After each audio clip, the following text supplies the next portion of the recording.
up situations for a long time. So that's why I don't trust the 76ers. That's why when we were talking about the Ben Simmons interview with JJ Redick, Clutch.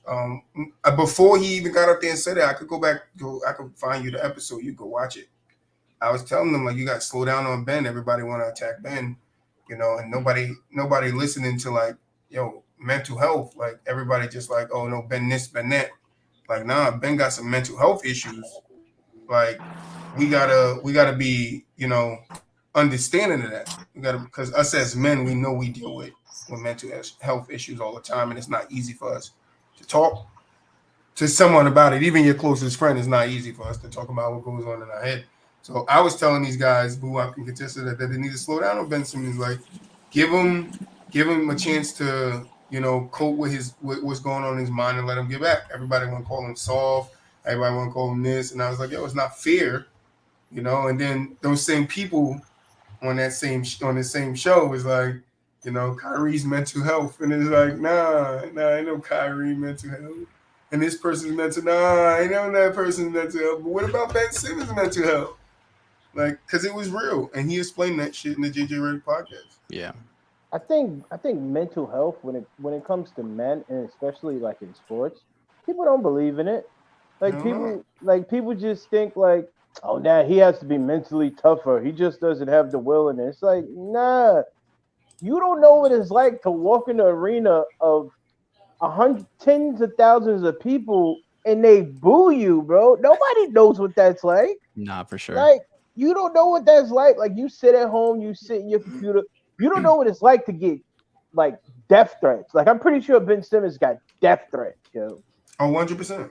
Like, nobody knows what that's like. So to sit back and say, yo, mental health is not real. It's not about mental health. They just want to know, bro. Sometimes, like my whole thing was, if Ben Simmons don't want to be there and he don't feel right there, yo, let him go. The fact that they held on to him, for me, it was ridiculous. And then people was like, nah, he just needs to learn how to shoot. Yo, if that's the case, then why we all didn't learn how to be in the NBA? If it's that easy. If it's No, that 100%. easy. And I hate it. I hate the argument Ben needs to learn how to shoot like that. Not every player in the NBA knows how to shoot. You're not saying that for them. And Kevin Durant's 7 foot and can shoot the ball. You're not telling another center that he needs to learn how to shoot the ball. Like, no, he's doing his job. Like, he doesn't need to stretch his game out more to be on the 3-point line because Kevin Durant's doing it. Like, Ben Simmons' game is what his game is. And this is my problem with Philly, is they drafted him knowing he wasn't a strong shooter. And paid him. Right. But when you draft a guy like that, you then develop him to his strengths. So if I'm drafting Ben, I'm working with him to develop his fundamentals, his IQ, his vision of the court, his passing skills, him being aggressive, attacking the basket, different ways to attack the basket. I don't think Philly was doing that with him. I think Philly was trying to push him to shoot because they needed shooters. No, but when I say paid him, Ben Simmons had, I think it was 3 seasons where he may have shot maximum 3 threes. He wasn't shooting. There was no signs at the end of the tunnel saying he was going to become a great shooter. And then you gave him a super max. You read up on him, gave him the max money he could make, and then it was like, nah, bro, you got to shoot. What do you mean I got to shoot, bro? You paid me for what I was doing 3 years ago. I was a 2-time All-Star, and I think he won 1 Rookie of the Year. He was second in Rookie of the Year. You paid me for that. Now you expect me to shoot, bro? I can't shoot. Leave me the hell alone. I'm gonna go do this running hook, and I'm gonna keep getting paid. And then it was like, nah, and it became something Philly fans just ran with. And I to this day I think Philly fans are some of the nastiest fans in the world. Like, they booed Santa. Like, I don't. He said they booed. They booed Santa, bro. Like, who booed Santa, bro? Philly fans are nasty, bro. He said they booed. Nah, for sure. And I think, like, even Ben, when he was talking about, like, people focus on so much on the things that he doesn't do as opposed to the things he does do. Like, he plays terrific defense. He can do literally everything else except for shoot. If he was more aggressive offensively, I think he'd be even better, but I think he's just afraid to go to the line. Like, he's afraid to go to the free throw line because he's scared to miss. But if he was just more aggressive offensively, like, he'd be even. I'm high on Ben Simmons, so if he was just able to get to the line, bro, just be aggressive, that opens up the floodgates for everybody else because now you got to collapse on him while he's driving, and that'll build his confidence just even more. Like if he can hit his free throws, like he can hit stuff from the mid range, like because he can build that confidence off from just hitting a couple shots from the line. But I think he's just, people just don't focus on that. People just, hate on him just to hate on him, and it's kind of the same thing with Russ out in LA. Oh my God, nah. But for me, I think if Ben Simmons had a little bit of Russell Westbrook in him, he would be 10 times better. Because see, the difference is Russ don't give a fuck. Russ could care less what you think about him. Russ, what he believes in himself, that all that matters. Ben Simmons kind of sort of cares. Like the thing, like for instance, you said the free throw shooting. The one thing I respected about Shaq growing up being a Laker fan was Shaq didn't care. Shaq was like, yo, I'm a dunk on you, I'm a dunk through you, or I'm going to the free throw line. And if I miss him, I don't care. I'm gonna get the ball back. I'm gonna dunk on you again. And I'm gonna foul out your whole team before we lose this game. Ben Simmons cares too much. That's true. That's true. If he had Russell Westbrook's mentality, to the fact that he was, because he does care, and I think that also plays a part in your mental health. Like the fact that you care so much about what other people think will affect your mental health. So I think if you just let go of that and just kind of played more freely and played the way Russ plays, like his mentality wise, yeah, I agree. Ben would be a much, much better player. It would be as good as he already is. Yeah, that's the thing. He's not bad. Like I think the thing is, like, it's the NBA today. Like the NBA today, it's such a shoot. Everybody got to shoot that we dwell on it. Like if Ben Simmons was playing in the 90s, early 2000s, nobody would care. Nobody would care that Ben Simmons didn't have a 3-point shot. Patrick Ewing had a great mid range. I don't think I've ever seen Patrick Ewing shoot a 3-point shot. Like if Patrick Ewing played to now, they're like, all right, yo, your mid range is good, but now let's just go a few feet back and let's hit some threes. Like for sure, it's just a game. And I think the thing is, like, he needed to get out of Philly because the way he plays doesn't mess with the way Joel Embiid played basketball. Yeah, it didn't. Yeah, they both clogged the paint. Yeah, it was ridiculous. And the crazy thing is, everybody saw it, but the organization. Like, I don't understand why they held on to them two for so long. Because even after you traded him at his low. If you trade him like after maybe like right before he gets the extension, he's at his high. Like he's looked at probably as a top 5 defender in the league. But no, you trade him after he has that whole thing with the Trae Young and the doggone passing the ball. He couldn't hit free throws. He was at his low. And then I still think Brooklyn got him in that trade. You think Brooklyn won that trade? I think Brooklyn got way more than what they should have got for James Harden, especially for. I agree. Yeah. For how long Philly held out to give up what you gave up. I got it. I get it. You got James Harden. I get that. But if I'm not mistaken, like early in the season, it was James Harden for Ben Simmons. I think it was like a straight up deal. It was straight up. Yeah, you gave up him, you gave up Curry, you gave up Drummond, and you gave up 2 picks. Yeah, like, I agree. I think Philly gave up too much, way too much. That's why I said Brooklyn won the trade, and everybody was looking at me like I was crazy. Yeah, Brooklyn 100% won the trade. They for sure did. Because I know Seth Curry's injured right now, but he's a valuable piece of that team. Once they get, I think Joe Harris is out too, so that's 2 terrific shooters that they don't have right now.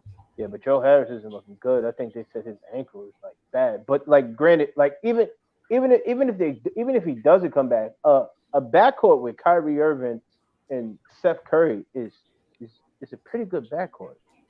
It's solid. Yeah. I agree. But yeah, Russ. Same. I know Russ doesn't care, but it's the same thing with. And I guess what I was trying to say is like he also is kind of the scapegoat, like how Ben was in Philly. Oh, I 100% agree. I 100% agree with you on that one. I don't think Russ deserves to be the scapegoat out in LA. Like the team is just they're not playing good. I mean, LeBron and AD. I haven't watched a lot of the games. I think you're talking to somebody else. It's a bad. They're a terrible team. Yeah, like I think I stayed up, and that's just pissed me off because I live on the East Coast. So I stayed up to watch the first 2 games, and it's like the first game against Golden State, it was like they played good in the first half, and Yeah, then they the played defense- solid. Yeah, then the defense just gave up in the third quarter. But granted, third quarter is kind of sort of Golden State's quarter, so they lost that. And then the Clippers game, like I get it. Like I think their backcourt went like a whopping 1 for 17, which is just disgusting. But people dwell on his 0 for 11. Like Yeah. nobody talks about the fact that Nunn went. I think Nunn was 0 for 7, and 0 for 7, Beverly, yeah. yeah, and Beverly was like Patrick Beverly, because I didn't see the Portland game. Patrick Beverly is out there chucking up threes too, like he's that guy. Like I'm watching the game and I'm like, yo, bro, you are literally a sit in the corner and wait till we pass it to you guy. Why are you chucking threes from the top of the key? Like chill. Yeah. But it's a bad roster, and he's escaped. Like I didn't watch the whole Portland game, but there's no, like, if you watch an NBA game is 48 minutes. Yeah. Somehow all we talk about is that mid-range shot that he missed. That's crazy to me. That's all so they crazy talk to me. about. Not I the don't fact get it. that not the fact that, if I'm not mistaken, it was up by like 7 with like maybe like They 2 were. minutes left They and blew were. the lead. Yeah. Not that. It's Russell Westbrook bricked this mid-range shot when they were down by, I think they were up by 1. No, they were down by 1. They were Like, down that's by all- 1. That's all you talk about? Nah, bro. I don't get it. And then the rest of the team, like I was looking at their stats, they're shooting as a team, they're shooting like 21% from 3. They're dead last in offensive rating. Their bench is third last in the league. They're only averaging like I think 19 points a game off the bench. Like that's terrible. That's bad terrible. roster. It is a bad roster. Like it it is signed awful. for Like who is it that's coming off the bench? Oh, Christian Wood. Christian Wood by himself is averaging 25 points a game off the bench. that's bad.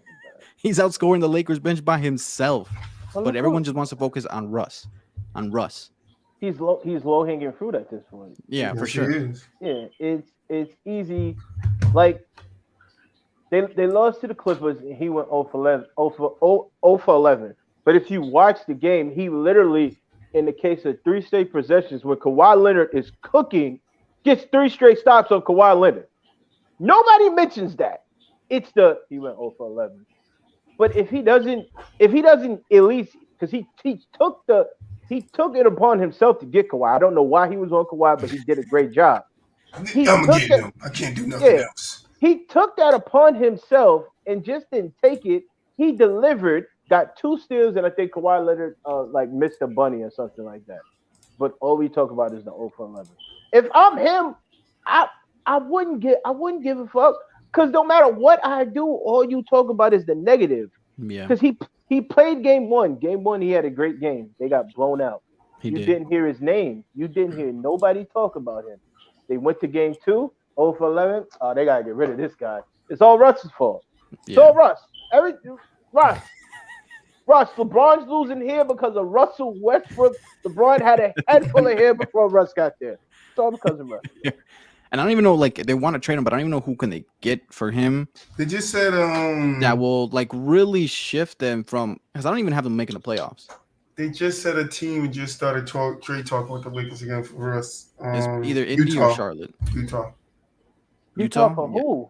Yeah, Utah's Russ. probably, Danny Ainge's probably pissed that they're 3-0 right now, and he's like, you know what? I got to trade some more of these.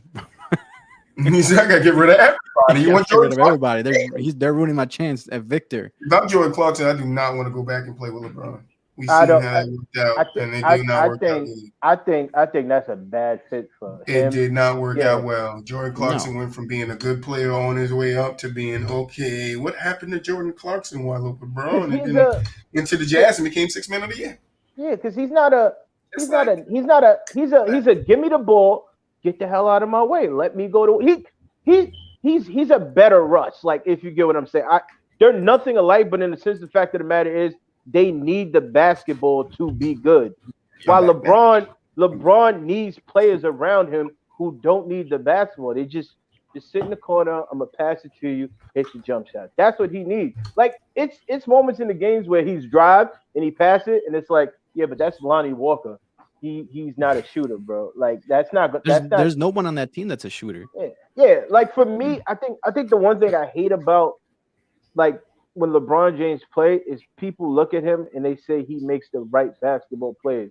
But sometimes making the right basketball play to the wrong player is not the right basketball play. For Dishing sure. and I agree kicking with to that. Lonnie Walker is stupid. Lonnie Walker should not be in the corner shooting the three. Even though he played good, I think he played good the second game against the Warriors, but he shot 21 shots, and I think he was the leading scorer that game. I mean, not the There's a Warriors, the couple Clippers. plays I can't, I was watching the Jazz game the other day. Their ball movement is actually pretty freaking good. Yeah, the But Jazz sometimes is it's like the 3-point 3-0. shot is just kind of a little overrated sometimes because players pass up an open layup. They're like right under the basket. They're like cutting. They're right under the basket. They got an easy layup, and then they kick out to an open three. Like just take the open layup because the player missed a three instead of just taking the easy two. Yo, ATN, you 100% right. Danny Ainge is mad at 3-0. He's number one in the West right now. He's They're nah, bro. hell, Their offense fuck is this shit. their offense right now is like You I guys think gotta they're go pack sixth. your shit. They're Clean ranked out your locker. sixth. Their defense is like ranked 11th, and I think Nah, their yeah, ball yeah. movement. Like I was reading some crazy stat. It was like Who the they amount of coach? passes between in like the first 3 games of the season. They're number 1 in the league in Who's their passes. coach? Like they're dishing. Their passing is like ridiculous. Their ball movement is insane, and they're hitting their shots. Like Kelly Olynyk is hitting his shot. Laurie Marketing is hitting his shot. Clarkson is hitting his shot. They got what's his name? Beasley. Malik was a Yeah, Yeah, Mikal. Beasley from Yeah. Malik. Malik Yeah, Beasley. from- He's hitting. He's a Okay. solid player. He's a very good shooter. Like he'd be pulling up from 30 feet out and he'd be draining them. So the Jazz, man, like we were talking about before Clutch came in. They obviously can't sustain this, but for the Yeah, meantime, they've been definitely playing can't pretty sustain good. it. Yeah, but to be 3-0 at the start of the season after trading And they away beat 2 star pieces. solid teams. They beat the Nuggets, they beat the T-Wolves, and then they just beat the Pelicans last night. By 1 point. Granted, Pelicans, they lost Brandon Ingram in the first Brandon half Ingram. to like a concussion, and then I was Zion watching got that hurt. game, and the announcer said something, and that's why I wanted to talk about the Jazz. He says, "You don't understand the skill and what Brandon Ingram means to this team until he's not here." Yo. And I was saying that to people. Brandon B.I., Ingram man. is B.I. going is to be that legit. guy. He's going to be B.I., that guy for man. a team. His future wasn't looking bright coming away from the Lakers stint, but he reformed himself, and he is a star in the NBA. He's a star. Who do you guys think he's the best player in New Orleans? Or is it still Zion? he might be the most valuable. Yeah, I was about to say he might be the Zion might be the best, but he might be the most. By how much? I was gonna say I don't think Zion's the best by much. I don't think that's crazy. It's not a big gap. Yeah, it's not a big gap at all. I would say 1A, 1B. Yeah. Yeah, and then CJ fits perfect at that third role. Yeah, the third row, and it's scary. The one thing about the Pelicans that's like really scary is Zion could put up 25, Brandon Ingram could put up 25, McCollum could put up 25. That's 75 points from 3 players. And on every night, that could be 75 points from. And Jonas is he had and like then 30, we're not even counting. Yeah, he had 32. he had like 30 I think, and 17 or something like the other night. Like we're not even counting the other guys in with the points there. That's 75 points just from 3 guys. Like that's I was trying to tell people the Pelicans can finish top 3 in the West. Nah, you crazy, the Nuggets, and I'm like, all right. I mean, I was gonna say top 4. Top 3 is they can finish top 3 in the West. Bro. I'm not even gonna lie. The West, like the top 6, like you could just flip it. Like I guess to me, it's gonna be like a game or two. That's what I'm saying. The West is gonna be like I could see that. 61 wins, 59 wins, 58 wins, 56 wins, 55, 52. Like, but I kind of feel like the same thing out east. Yeah, no, 100%. No, yeah. It's the. I think, but that's gonna be between the two. I think the top 4 seeds, which would be Boston Bucks. 76ers, I think the parity in the NBA is at an all-time high right now. Yeah. I mean, I saw a question, I think it was on Reddit asking, like, is this the best Eastern Conference we've ever seen? Ever? Like, think about like the time. I mean, because 90s they had some good teams, but dominated by. Well, the West was dominant for a long. The West has always been good. The West has been good since God knows how long. Honestly, probably since Jordan retired. Yeah. I mean, the West has been. Once you get rid of Jordan, you open up a whole lot of avenues for other teams. Yeah. You feel? But like the 90s was dominated by the Bulls, And in the 80s, it was really between the Pistons and the Celtics. Mostly the Celtics early in the 80s, and then towards the late 80s, it was Pistons. And in the 70s, I mean, I don't know too much about the 70s to be honest. In the 60s, it was Celtics again. Yeah. And then right now, it's like it really is a toss up between a whole lot of teams in the East. Like before, like even in the early 2000s in the East, it was maybe one or two teams that were really competing for a chip. It was either the Sixers, the Nets, the Bucks, maybe early 2000s, and then you get to the mid 2000s. It was again the Celtics, and then I don't have the Heat. It's the Nets I have in the top 4. Sorry. The Nets. I mean, see, you got right off the bat, you got the Bucks, Celtics, Nets, and Heat right off the bat, off top 4. Sixers are still in the conversation, but they're starting off slow. They're 0-3 right now. I don't trust Doc. I don't trust Doc either. I think that should have been one move they did do this offseason was try to bring in a fresh coach to give James Harden and Embiid a fresh start with a new offense. But I guess Doc is the guy. I heard what he was saying to him, and you know, in that practice they was running, he sound good. He not telling them to fight, and we win the game. Work hard and we win the game. Nah, you got to get out there and play and be smart. It's other things that go into a coach. But yeah, I think that's just the 5. Boston, Milwaukee, the Nets. I would still put the Sixers and then the Heat there. That would be the 5. I mean, the Raptors are pretty solid. I don't think they'll be top 4, but you know, Raptors will probably be in the same spot they were last year.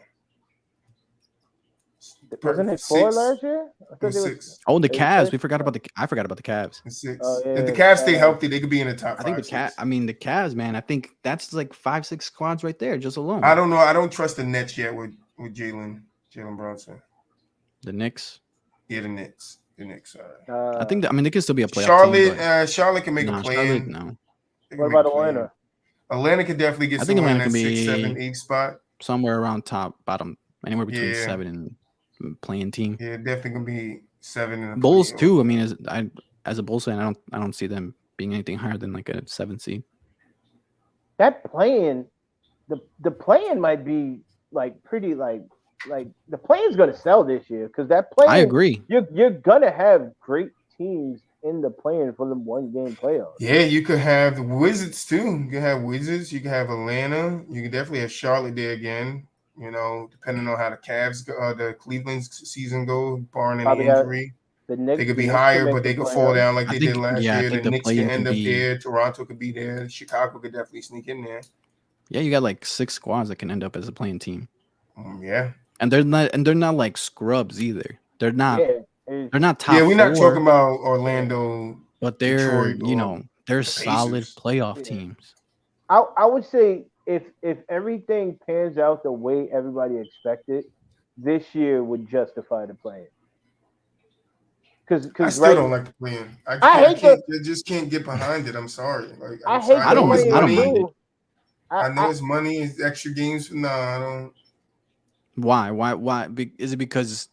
I'm just like this year, when like it comes to that, I'm just old school. I'm not old school in all my thinking, but when it just comes to the format, the NBA, is it just because like you feel like if they ended up because as an 8 seed, last year I always tell people this. If you go back to last year and you look at it, the Clippers, I think the Clippers would have been the 8th seed or the 7th seed, but they fell in the play-in. It didn't make the playoffs, and then they didn't make the playoffs. When old format, they make the playoffs. Yeah, same thing happened the year before with the Warriors. I think you're giving teams chances that didn't play well enough in the regular season to just win one game and then get into the playoffs and then say, hey, I made the playoffs. For sure. Where you have a team that's more deserving that could lose that one game and then their season's done. But for example, like the Clippers last year, I don't know who they lose to in the play-in. They lost both games because they were the 7th seed. They lost to Minnesota, and then they lost to who was the second team they lost to? Oh, the Pelicans. Yeah. Yeah. See, like the Clippers, they didn't have Paul George wasn't back yet, was he? No, he was. Came back a little later. Okay, he just came back, but they didn't have Kawhi. Right, like, even if they ended up as a 8 seed, they would have gone against the Suns. The Pelicans gave the Suns a 6-game series. Could the Clippers have done that?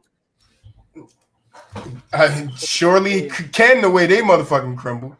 The way Willie Green was coaching that motherfucker, he would have made them crumble the first round, got them to go bad it in. Clippers would That's have what been I'm sitting in just the saying. second Like round, like, hey, hell sometimes, like they Kawhi, like, you really want me to come back, coach? You want me to like I come back, agree. coach? Like they did play enough right in the regular season, or they played well enough to make the playoffs. But then at the end, it's like sometimes a team gets hot at the right time, and then they will make a better case to be a playoff team, and the playoff would be a little bit better.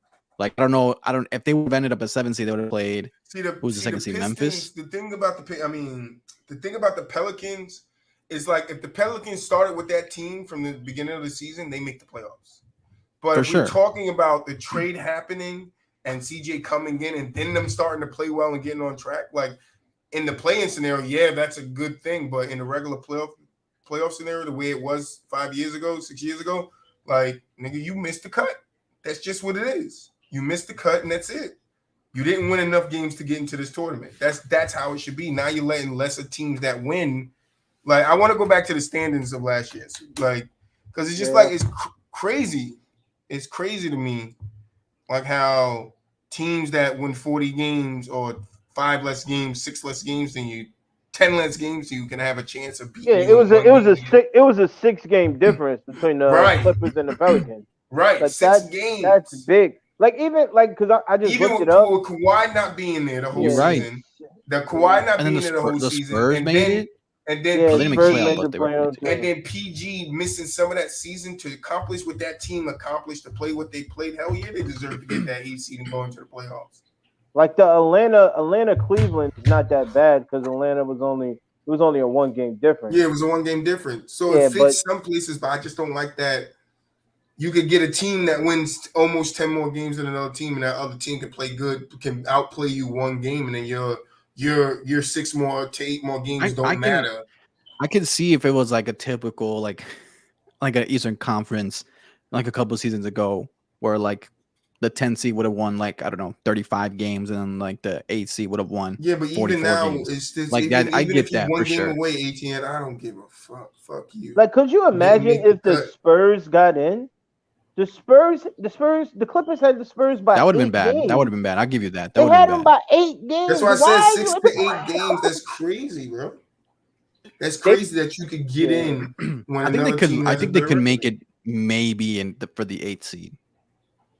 And if there's like a decent amount, like a small enough gap. No, if it's a like 6 to 8 game gap, nigga, you out of here. No, for sure. That's what I'm saying. I'll like see you later. If they see played, you next like, year, buddy. If it was like the 8th and the 9th seed, and like the gap was like 1 game, 2 games, I can understand 1-2 games. That makes more sense. Or if they had, like, let's say those 2 teams played 4 games and they split both of the games. And they split the series. That would make sense to make them play 1 game. That makes more sense. Right. They need to just tweak it. Like tweak just it, right. Yeah. But like to just have it where the Clippers could miss the playoffs from 1 game or 2 games that they had a chance to, they had to win 2 games. And I'm not saying that it's any different if they were in the playoff game, they don't drop the first 2 games or they don't get swept. I don't care. But they deserve to be there more than because last year in the East, it was a little more justifiable because if they're healthy, but 7 through 10 they were all a game apart. It was close. It was close. But the West, I'll give you that. The West, it was not close. Yeah, I'm not with close him. At all. Like I feel like it should be a cutoff. Like you're like 6-8 games back. All right, then next year, and then I guess like if you're the 9th seed, then you got to win 2 games. So like you got to beat the 8th seed, then you got to go play the 7th and beat the 7th seed. Like it's just that simple. Like instead of just and it worked. Like I get it. You get 1 less game, but it looks a lot better because like even like they updated the standards online. So it's like they have Atlanta. No, it's not Atlanta. They had no, it was Atlanta. And it's like you look at it and like, okay, they're the 8th seed, but then you look at the 9th seed and it's like, yeah, but they won 6 more games than him. Like that doesn't make any sense. That don't make any sense. Nah, for sure. World, which it kind of goes back to like remember few seasons ago when they did like the division winners.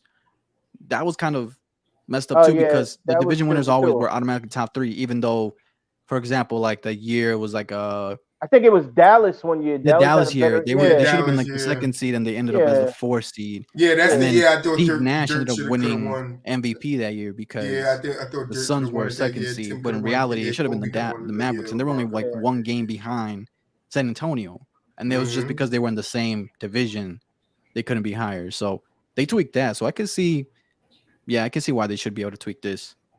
Because that didn't make any sense. Because you look back at history and you're like, oh, dang, yeah, Phoenix was the second seed. So, yeah, it makes sense for Steve Nash to have won that MVP. But then you look at the standings, it's like, wait a second. In reality, they should have been like the 4th or 5th seed. That was your argument when I said that about Dirk, too.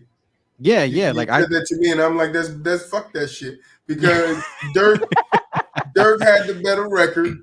You feel me? He willed his team. Because if you just look at the, why Steve Nash won his first MVP is because he carried that team. They were a 1 seed. Right, to a 1 seed. And if you take that same logic and use it with Dirk, he carried this team to a better record. But because you wanted to do all this fuckery and shit, that Dirk falls down to the 4th seed out of nowhere, just a magic trick. Like, here you go.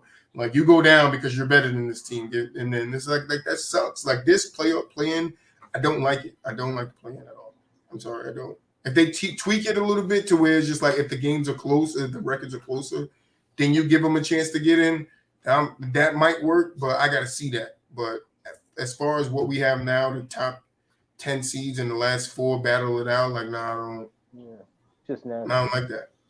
I don't like that because the Clippers should have been in the playoffs playing the Suns, and who knows what Willie Green would have coached up, and the Clippers could have got a win without Kawhi, and then people would have been raving that shit. That I don't know. I don't know if the Clippers won that series, but and the Nuggets only got 1 win too. I don't know. I mean, Phoenix wasn't. I would have been saying it.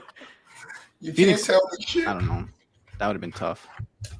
I don't know. The way Phoenix crumbled, I'm not saying Willie Green looks like he's going to be a good coach in his league. I'm just saying that. Not for sure. You feel me? So if Willie Green, he showed this Willie Green the damn Pelicans coach. Yeah, I think Tyronn Lue. Yeah, Tyronn Lue is the Clippers coach. Yeah, Tyronn Lue. I was bugging out for a second. I started bugging out too. I'm like, why I keep saying this damn thing? I mean, Ty Lue is a good coach. He is. I think Ty Lue is a very good coach. So if he would have came up with some schemes to fit to try to definitely dig in the Suns and get some games off them. The way the Suns played their playoffs, I don't think they played that well. That I think the Clippers could have definitely stuck in there and got a couple of games off and possibly beat them in a 7-game series. I have a question for you guys about the Suns. Do you guys think their championship window, if there ever was one, is closed? No. They're still young. I don't think it's closed, but I don't know how this DeAndre Ayton thing is going to work out because he told you how it's going to work. Business. Yeah, but it's one of the weird situations. Like, imagine thinking he ain't smelled nobody, man. He said it's business. It's weird. I don't know if they could win like that because it's like I could see DeAndre Ayton like getting mad one day and like just completely blacking on my Monty Williams. Oh, they said they spoke. And like they almost get in a fight. But it's clear they don't like each other. Yeah, but sometimes you gotta bite down, be professional, bro.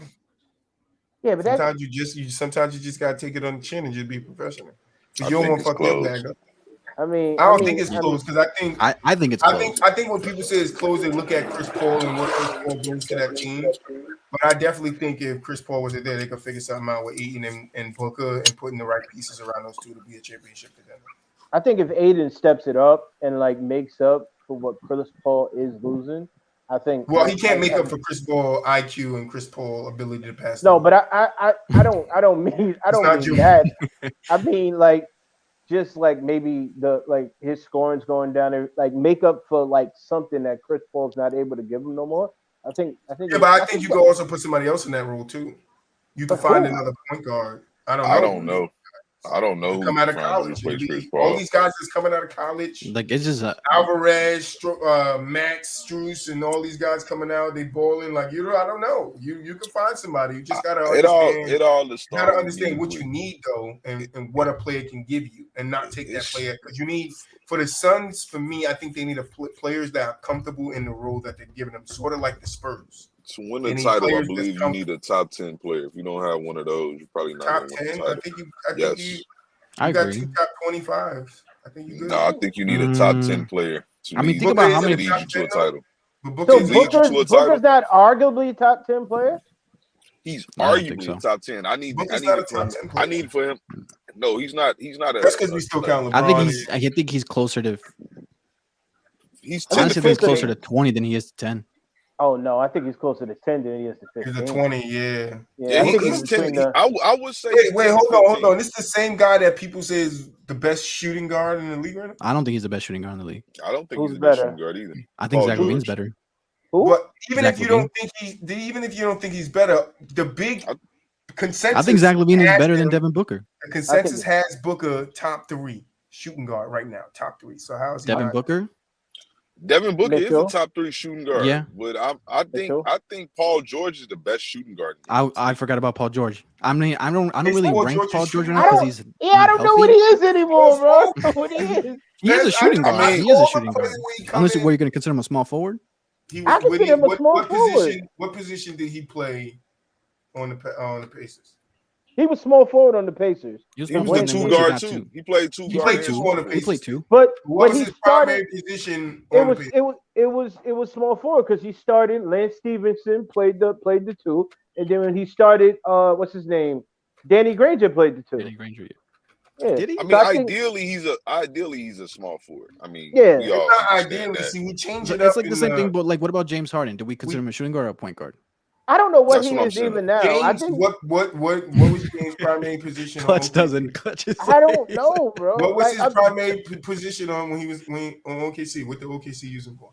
a 2 guard for He his was a 2. career. But Probably when he came into the league, he was a 2. That's what I'm taking him as. Like, Yeah. and I know some guys come in and they move them, but back in my day, growing up in the 90s to 2000s, 2010, you come in and you're in that position. That's what we called you. I guess, but I but- mean, We called you a power hold on. forward, we called you a Hold on. shooter. But when we might LeBron have played- another name with it, like a versatile power forward or whatever we used to say back then. But there was things to it. But now it's like positionless. Hold on. It's like, But is James Harden a point guard or is he a shooting guard? The guy's but when a shooter. LeBron James came in the league, he played point guard. No, He one was a point position. guard. All right, but by your logic, That's you why. consider him That's a why I point don't guard. fight people. That's why I don't fight people when they say. I guess. I mean, LeBron it is just a depends on point how you view guard. it. To me, I would consider James Harden as a point guard, He's I consider him a but I point think guard right now now. he might. I think he's shooting playing the guard point guard and position. playing a point guard position. But I That's mean, just even what- okay. But even if you put Devin Booker What is as a top Kyrie 3 Irving? shooting Is guard, Kyrie Irving a that point should guard or make a him a shooting top 10 player in this league. Kyrie It Irving is a doesn't. guard. Kyrie Irving is a I guard. He's a think guard? Devin Booker He's is a a top guard. 10 player. He's just though, a guard. regardless. I don't He's think just so a either. guard. Where do you? I think if anything, he's somewhere between 10 and 15. Who? That's where I think got Devin him. Booker? I don't have Oh. Devin Booker in the top 10 yet. I don't. I think- I think think he's 10 arguably top 10. Yeah, I said arguably. I'm not saying he's For a sure. guaranteed Right. top 10. But like, But all I'm saying is that when we talk about winning a 'Cause wasn't- title, Book. Correct me if I'm wrong. Wasn't Booker better than Tatum at some point? not to me. I don't think it I'm was. the I mean, consensus. I think you could have in made the, a in the, case. in the maybe. basketball world. I can Maybe- swear maybe- Booker. Maybe Booker was in Tatum's that- rookie year. Maybe Tatum's Probably, rookie year. yeah. Maybe Tatum's first year in the league. I can't That imagine was second Booker's year in the what? league. Yeah. I think they've always Second been the year. same tier, kind of. They only like 2 years apart, I think. Like 2 years. They're like a- something yeah, I like think they're that. like a Yeah, season like or something. I was 2017. like the big heads talking about Booker over Tatum. I could be wrong, but that's just. but me. I think the biggest downfall for Booker, like back then, was he was balling, but he wasn't winning. he wasn't like, winning. for sure. He literally dropped 70 and lost. It was That's like crazy. the Bradley. And then I Beal. think he Who dropped is Donovan 60 and Mitchell? lost too. Is Donovan Mitchell better than D Book, or do you have him rank him behind him? It's close. That's Like, I was It's close. close. Yeah, I would say the shooting Who guard you might rank be in the front of- closest When percentage. you think about the top 25, 30 players playing right now, where do you rank D Book and where you put in Donovan Mitchell? I probably got They're- Booker one. No, I'm talking about in your top 25. That's tough, man. I think they're super close. Yeah, I think all I three of think- them. I close. think D you Book, should trust- if I you're think- saying D Book is 25, 20 to 25, then Mitchell's Where's got. I Mitchell? mean, Mitchell's anywhere between.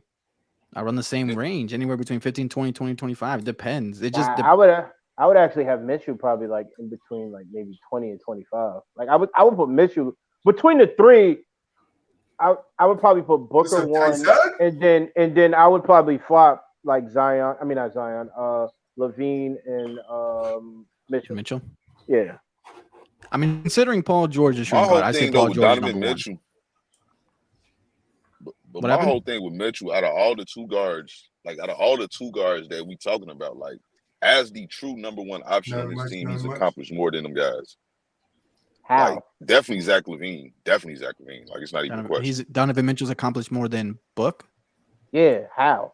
To me, yeah, because you can't. Even the year they went to the finals, you cannot definitively say that Devin Booker was the best player on the team. There's some people that will tell you it was Chris Paul. Some people would, but I would disagree. I think Book was their best player. But just for it to be an argument. I say this because I had this conversation with somebody when it went to Chris Paul in Houston. I would say Chris Paul was the most valuable person, but I would say Devin Booker probably was the better player. Yeah. Yeah, but I'd say Chris Paul's value is probably more than Devin Booker. But I would say Devin Booker is a better player. I think the problem is a lot of time people get those misconstrued, like who's the better player and who's the more valuable player. Yeah. I think you can make an argument that Rudy Gobert was more valuable than Donovan Mitchell in Utah. Mm-hmm. You could. But you can't make the case. I wouldn't make the case that he was better than Donovan Mitchell. Me neither. No, that's the thing. But you can make that case. I know a few people who I don't know if you can. I mean, if you're gonna go with like the defensive side and impact, I can see maybe you can probably make a case. But to me, I think D-Mitch is just so much better than Rudy. I'm just not a Rudy fan. I'm completely honest. I just don't like Rudy. I'm not a Rudy. I don't like Rudy at all. And if people want to call me a hater, you call me a hater. I just don't like Rudy, man.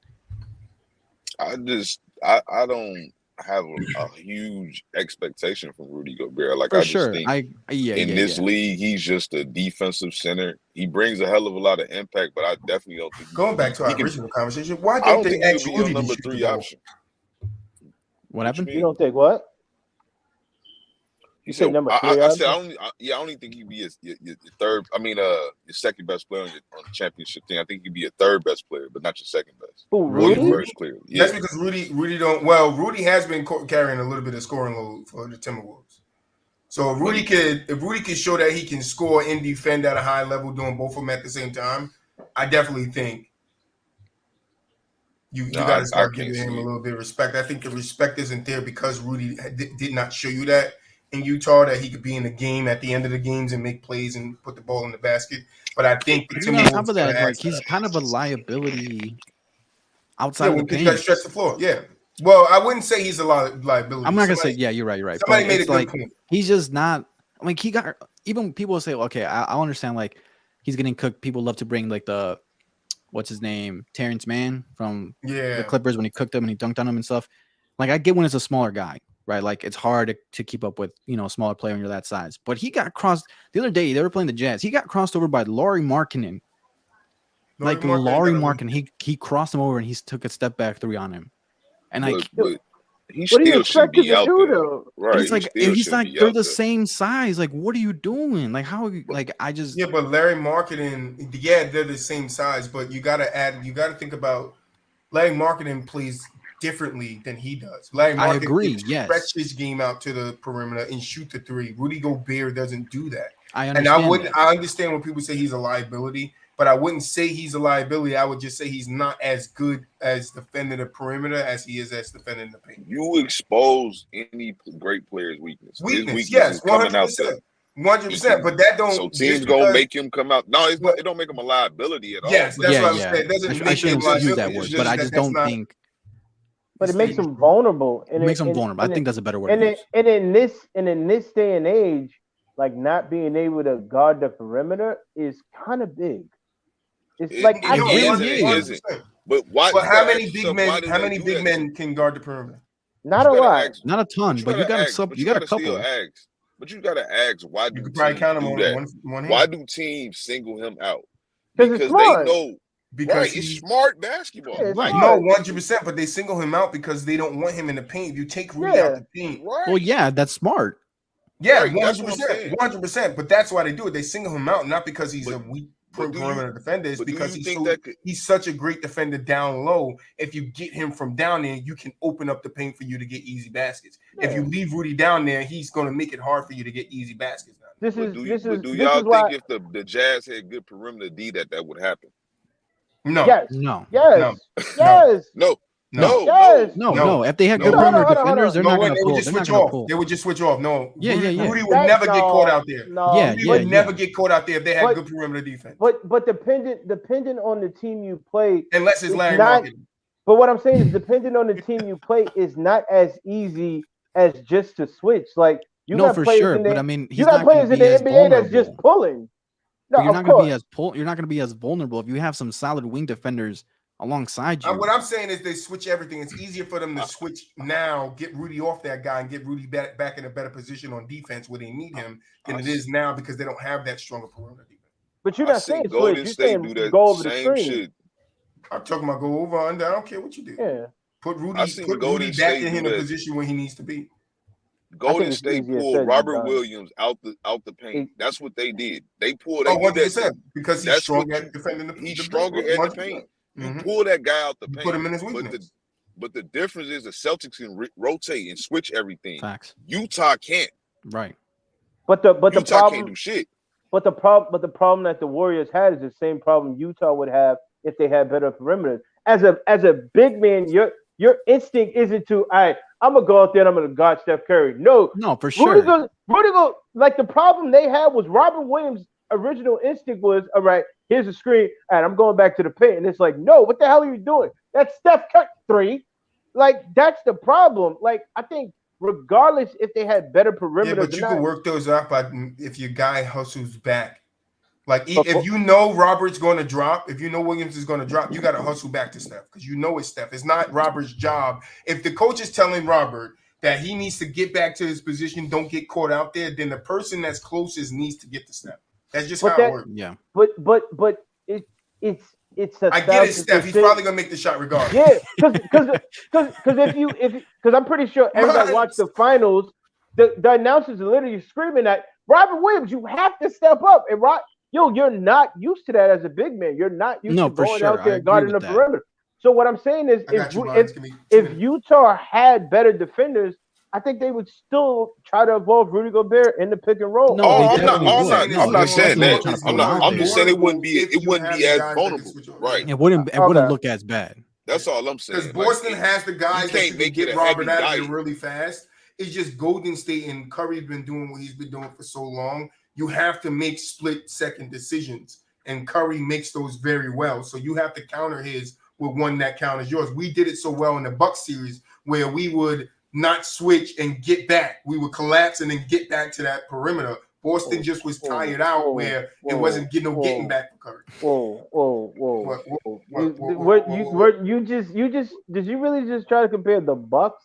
No, I said we did it to the Bucks. Yeah, but we're talking about a completely different animal right now. I'm talking about what me and Buwap just said was what they did in the Golden State. It was the same thing they did in the Bucks game. The only difference is they were dropping their defense for Giannis. What I'm talking about is just their effort of getting back to the perimeter in that Bucks series. That's what was needed in Golden State series. It was that effort and that hustle of getting back to that perimeter guy. But like I said, Curry would probably make the shot anyway. But for me, it's not even like I think it's not even about him making the shot. It's about like when you're playing the Bucks, the screen and roll is at the 3-point line, so it's easier to step up. When you're playing Steph Curry and Klay Thompson, the screen is at the logo. No, like guys are collapsing. You're a big man. You're not running to the logo. You're like, I'm not. I'm not. No, that's what I'm saying. So that's what I'm saying. Then Marcus Smart would be the guy who runs out there to the logo. That's what I'm saying. I'm not saying Robert is to run out there or any big man. I'm saying what I'm saying is the screen and roll in the Bucks series is not the same screen and roll. No, the screen and roll What I'm saying is I'm not talking about the screen and roll. What I'm talking about is when our defense completely collapsed the paint on Giannis. When Giannis is driving, we all collapse. When Giannis turned the kick, we all ran back to our man. That's what I'm talking about. The hustle to get back to the perimeter and defend the perimeter. That's all I was saying. I think that's what I was going to. That we needed and that's what we tried to do in the Golden State, but we couldn't because Steph Curry is just Steph Curry. I think personally, perimeter defense is highly underrated in the NBA, especially now with the 3-point marksmen they have right now. I think more teams need better perimeter. That's a good question, Coach. Who's the top 5 3-point marksmen in the league right now? Well, obviously Steph. Steph. I'm putting Dame. I'm putting his brother too. I'm putting Seth? Seth. I'm putting Seth. Seth got a ratchet. He's got a clip, man. He's got a clip. Who's your fourth? That's 3. Oh, I'm trying to think. That's tough, man. Why you think AT and Mines wants to know what you think about the Raptors? They lost the last 2 very close games. He wants to know your thoughts on their performance so far. You know, I think Pascal Siakam has been balling. I don't know. I know he put up like a monster game the other night, and they, you know, I haven't watched too much of them this season, but I've only watched like their highlights. I think, you know, they're going to be a playoff team, and, you know, they got to win. You just got to let them get in the groove. You ready, Clutch? Yeah. Fred VanVleet got a ratchet too. Like, he said Fred. Fred VanVleet, a top 5 marksman. No, I'm not putting him on my list because I'm really having a hard time finding. He had a triple double. What I'm saying is, like, watching them versus the Nets. Yo, I think he's a better shooter than most people think he is. Like, I agree. I think he definitely worked on his shot. And he got a rat. Like, I'm watching. He definitely ain't going to give Toronto the Kyle Lowry. He definitely ain't doing that. No. I can't. Giving him the Kyle Lowry. He ain't going to be in the gym shooting when the lights go off in the playoff game. Because I mean, I don't know. It depends on what you value, because there's the spot up shooters. You know, there's players that can come off the dribble. You know, they can create their own shot from 3. Like, it just depends on. I mean, there's Steph. Steph can hit it from anywhere at any time. At any Dame point. is damn near close to that. Dame is. Would you say Trey? Would you say Trey is a marksman? Has he earned that? I'm not a fan. Yeah, Trey can shoot it though. Yeah, I would say Trey. I would say Trey's. He's shooting like 38% from the 3 last year for sure. Like, I don't. He's a pretty solid shooter, and he is up there on volume in terms of volume, and his efficiency isn't terrible. But see, that's the thing too. That's the thing I like about the Raptors' minds is that you guys don't have a clear number 2 all around guy, but you guys, every player that you guys have there, they play hard and they work off each other. And I think that's what I think Fred the number 2. I think Fred's a clear Fred number could 2. be the number 2. I think Siakam. I don't think Siakam 1. developed into a star player. I think Siakam is a star player. He could. I definitely think he's a star player. Like, he's a solid 2-way player, and he can do a.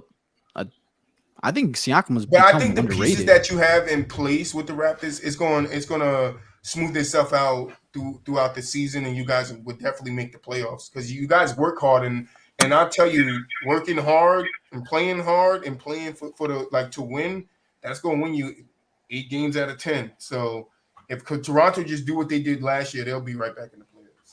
But anybody else want to give their top 5 marks? I mean, I don't know if I would trust Siakam to take the last shot, but no, you get that. That don't mean he's not a star.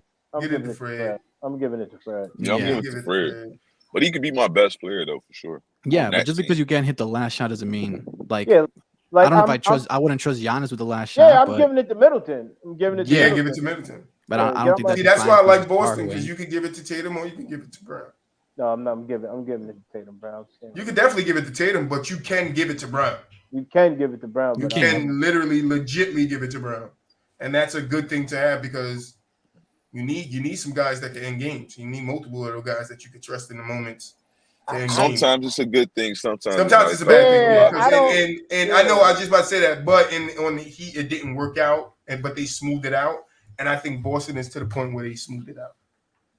Yeah, it works. I think it definitely for Milwaukee it works for them. I think Giannis would prefer to let Middleton have the last shot. Oh yeah. There's no ego really with Giannis because he knows he can only get to that rack and then depend on the refs to call a foul. Well, he did hit that 3 versus the Nets that game. Yeah, he definitely did. Word lines. Thank you for stopping by, brother. Appreciate you having you in your chat. But yeah. The top 5 marksmen. I mean, back to the top I would probably appreciate you, man. Steph, Dame. I think I'd probably put Trey up there.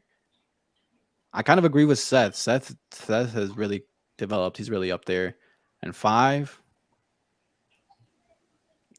Clay maybe. I was gonna see if somebody said Clay. I'm gonna still say Clay. I would still say Clay. Clay's for sure top 5. Honestly, but Jordan Poole, man, Jordan Poole is up there too. But I would probably put Jordan Poole closer to 10 than 5. Jordan Poole is Golden State gonna have a good problem in their hands in the years to come because they're stacked. Like it's ridiculous right now. I don't know how they did it, but paying that luxury tax. That's how they did it because they don't care. Hey, you got to spend money to make money. KD is a great shooter. I'm not gonna lie. The best thing that happened to them, low key, was Steph breaking his hand. I see probably. that. Steph breaking his hand was probably one of the best things to ever happen to him. I can't. They were able to get Wiseman and Kuminga. They was like you got to think of it. I think they were a year or maybe 2 seasons from being the defending champions, and they got 2 top 4 picks. That's wild. 2 That's top so crazy. 4 picks. Yeah. And then you got Jordan Poole developing to what he's developing to. And then he got, came out of nowhere. Moody? Yeah, Moody. Mm-hmm. They have Golden State definitely set, but the only difference that's going to come, you need to get these. They have some winning experience now, winning the championship, but you got to make sure they go through that humble point because it's going to be a lot of tests to repeat what Golden State has done over these last 5-6 years. I mean, I don't think they'll repeat what they did, but they'll still be competitive. Competitive, but you want that championship atmosphere to stay there. You want them to continue. It will. I don't see that going away. To do it, but I also see a lot of teams getting better too around. I mean, Steph has still got. I don't know how old Steph is, but Steph still got. Steph be in the game for a long time if you want, because he's a shooter. Yeah, right. Steph got a strong 2 to 3 years, but he can play 6 or 7. Yeah, I see that. I think more. I think now in the NBA, I think people are gonna last longer than they used to. Like, I get everybody loves LeBron and we like to I think it's gonna be more of him in the past. Like I could see Giannis if he wants to at what is LeBron 38 at 38 doing the same thing LeBron James. Because But the question for Giannis would be for me is in that time does he develop a good enough shot? Does he have to? He would have. I mean, he would have to change his game up a little. Definitely bit. Have to because LeBron now is he's a freak. Like he's an athlete, and it happens clutch. It happens to most. So he plays downhill. Look at Russ. Most guys transition into they play like Giannis in their latter years. Giannis is very much so a downhill player. So once you lose that athleticism, that speed, what is he going to do?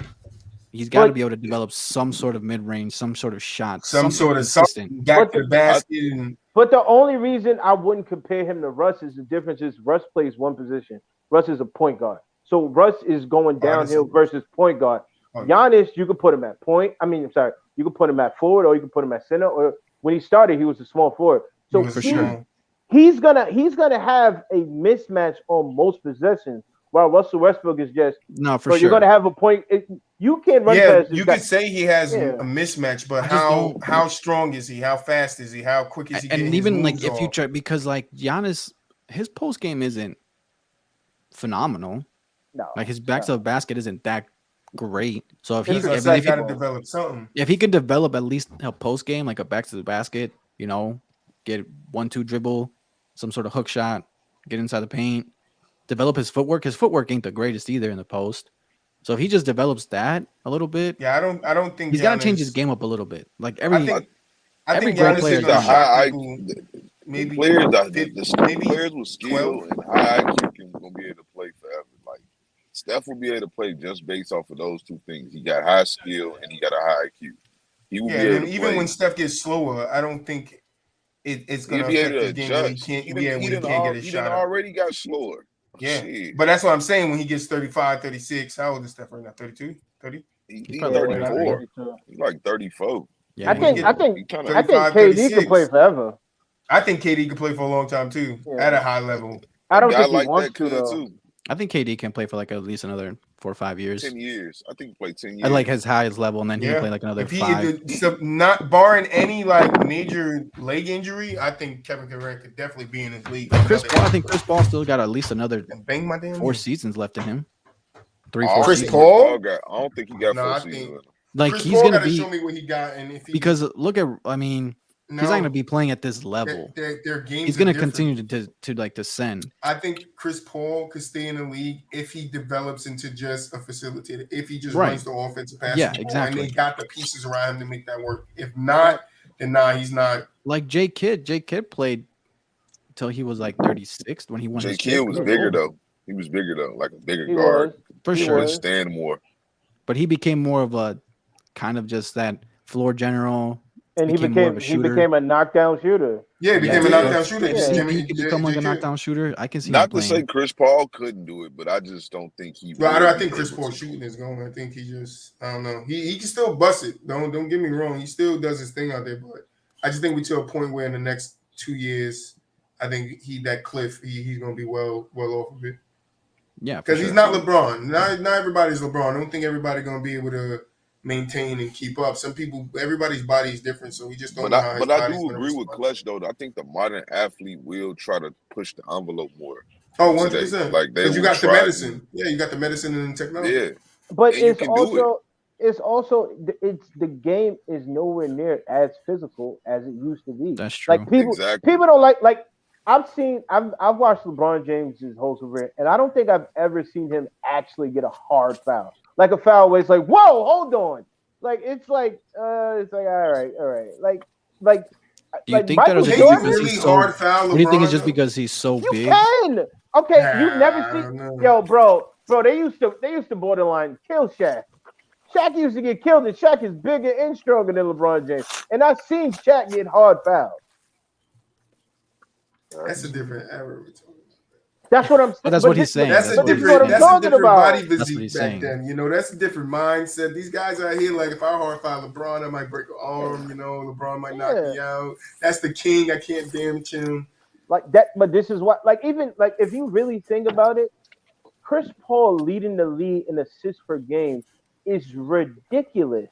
Mm-hmm. Like at his age, like it's something 10, 15 years ago, and have been like, nah, he must have played like 13 games or something. Like he played like 60-something games and he led the league in assists per game. Like that's not. No, but that's what I'm saying. If he could do that over the next 5-6 years, then I think the Suns would be good. You just got to find scoring. You got Miles Bridges. You got Book. You got Eaton.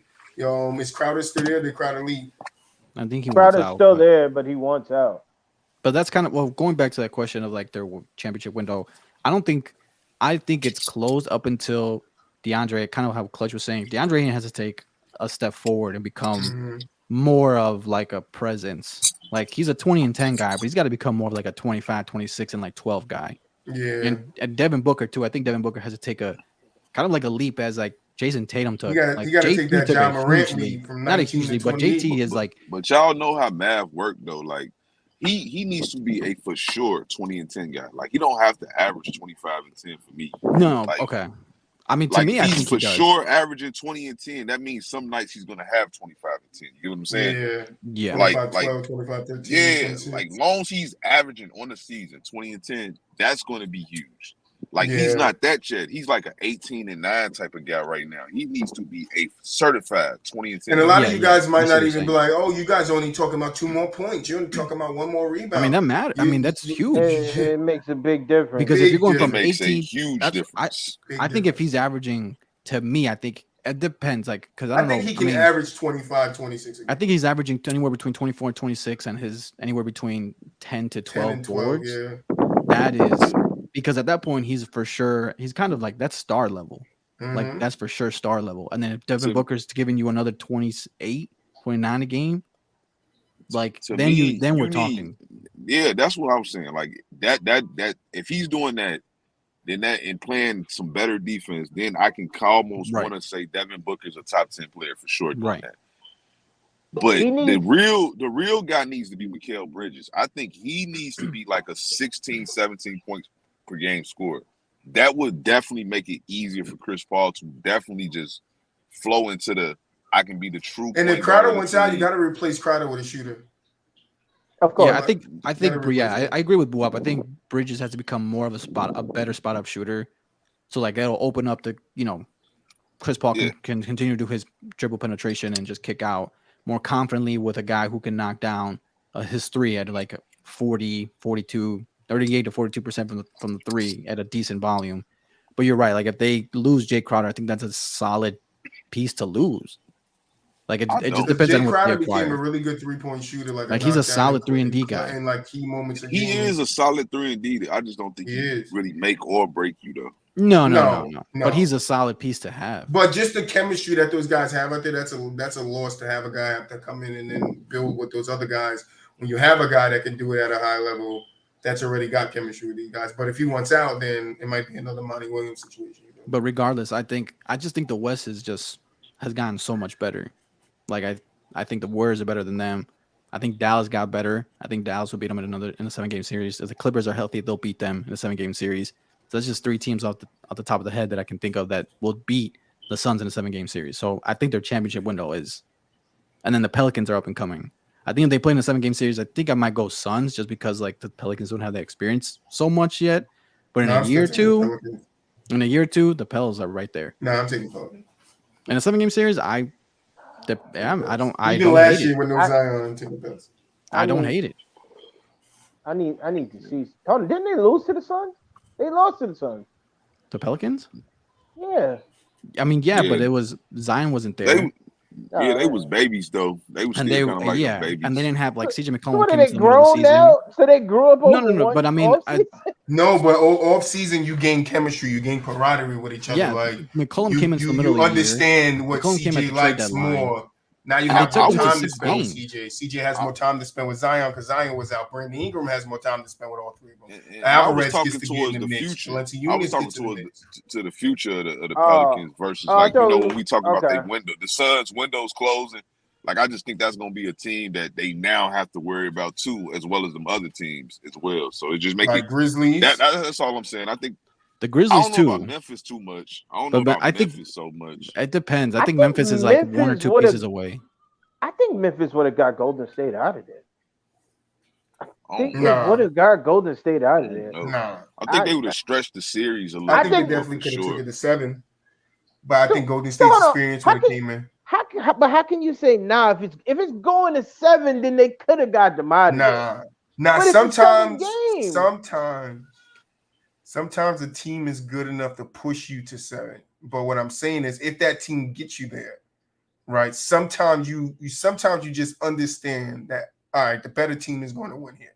This team's not really going to stand a chance in this game. Might be close, but we know this team and their experience and their championship experience is going to show, and they're going to figure it out and win the game. Sometimes that does not happen, but in the Golden State Warriors case, I think that happens. I think if they were to get them to a game 7, it could be game 6 clutch, but if they were to get them to a game 7, I think they could have pushed it to a game 7. You give yourself a chance to win, but do you really have a chance to win that against this experienced guys, knowing what they need to do and what needs to be done to move on to the next level? I think John them could have got him out of there. Because everything you just said, other than the championship, experience goes a long way. But hold on. What I'm saying is, you probably would have said the same thing before Game 7 with the Phoenix Suns and the Milwaukee Bucks, and we saw how that turned out. I would have said the same thing for Game 6 in Milwaukee. No, Game 7. Game 7. Phoenix had the experience. They were a veteran team. They had everything. They had championship experience? I said everything but the championship. Oh no! See, I was talking about Golden State having that little extra being to the championship, actually being in battles and winning it. That's a little bit different of an experience than just being a good team in the playoffs or going to the Western Conference Finals. Like, to win a championship is very, very hard. And that experience you get from it, that helps you when you're trying to go back up for another one. And I think Golden State in a 7-game series, if they're pushed to 7, I don't think Memphis stands a chance in Game 7. That's just me. I understand that logic though, because that's just truly more than likely that is going to happen. Like the veteran team is probably going to have the answer for whatever you're going to bring that game. So they're going to be more poised. You know what I'm saying? So like that's understandable.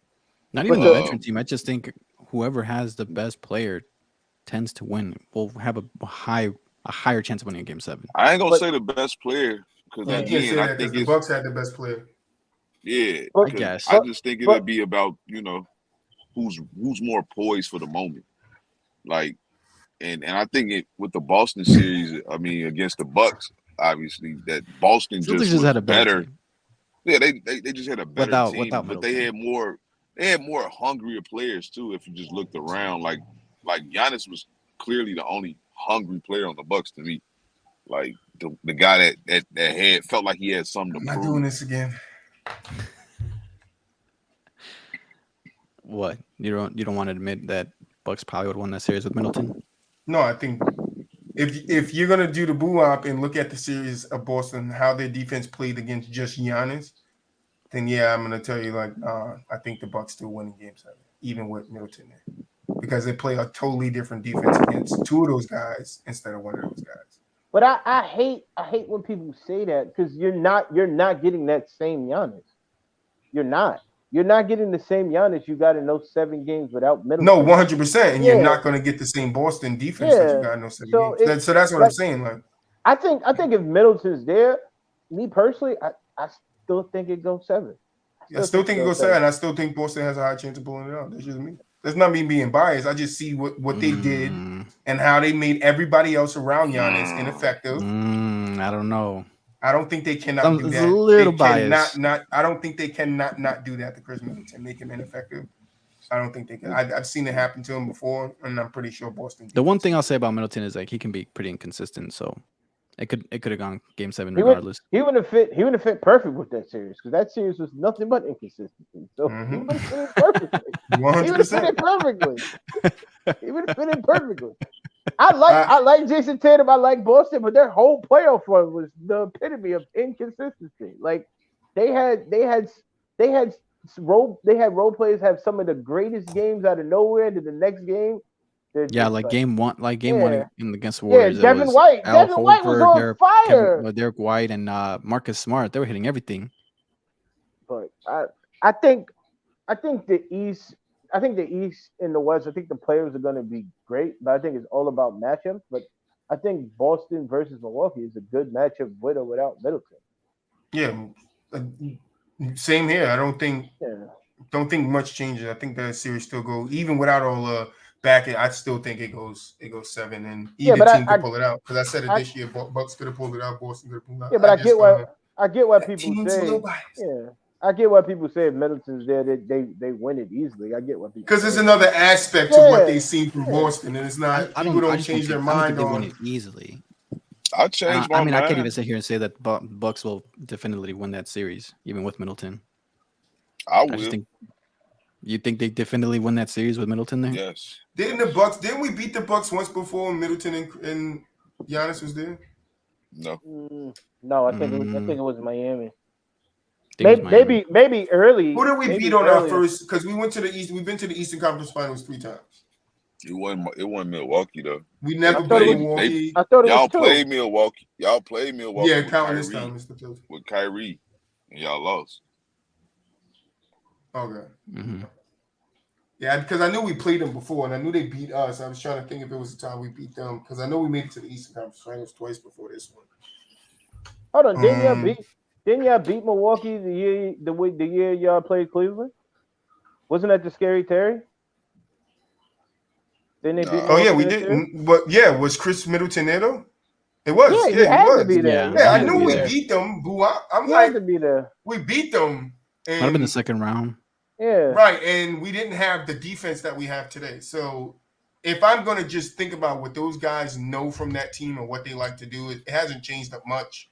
That the players themselves could kind of work with the coach and understand what needs to be done going into. Y'all think Giannis was the same player that he was? I think Giannis developed a lot more. But I said knowing what you know from Middleton either, that he wasn't the same player. No. Yeah, I don't think Middleton was the same player. But Jaylen Brown and JT they didn't have Drew Holiday, Holiday, so it's not the same team. Touche, and they didn't have Brogdon. Not the same team, not at all. Because Drew Holiday and they didn't have Brogdon. Yeah. And that's the biggest thing, though. When we judging these Milwaukee Bucks teams, realize that we're talking about the Eric Bledsoe being the point guard of these teams, and how Drew Holiday. You mean Drew Bledsoe? No, Eric Bledsoe. You mean Drew Bledsoe? No, it's Eric Bledsoe. No, it's Drew Bledsoe. It's Drew Bledsoe. That's the dude that made me fall in love with the Patriots. Yeah, but that was the guy that Scary Terry called Eric Bledsoe. Come on, guys, what's up? I don't remember that. Oh, In the interview, how you not remember that? He called right over my head, bro. He wore the jersey for the next game. Went right over my head. What's up with right you over my head. I don't remember that part. I don't remember he that wore one the either. Drew Bledsoe jersey, bro, to the next game. Yo, that's petty. I think now I remember. Come on, how y'all gonna forget Scary Terry, bro? Y'all remember just Insanity, but you gonna forget Scary Terry. I respect that petty though. I respect. I do too. I just still don't think. I don't think. Not to say that Boston didn't have a chance. I'm just saying I just believe that with Middleton that Milwaukee wins that series in 6, maybe 5. And we know how you feel because you had Giannis 30 and 10. Yo, he averaged that.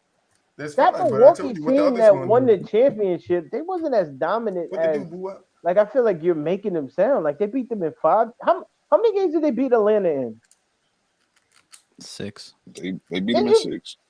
So and they didn't have Giannis got hurt. Giannis got hurt. They didn't have Trae Young in like the last. They didn't have him for game 4 because he was injured and he came back. Or game 5. But Giannis got hurt too. He missed a game in that series. So I mean, again, it still went. But I'm saying it still went 6. But you think they're going to the Bucks without Giannis is way better than Atlanta without Trae. Like Atlanta, like Trae was Atlanta. Yeah, like I get it. I get it. They won the championship, but I think people and I get everybody loves Giannis, but I don't think the Bucks are as dominant as people think they are.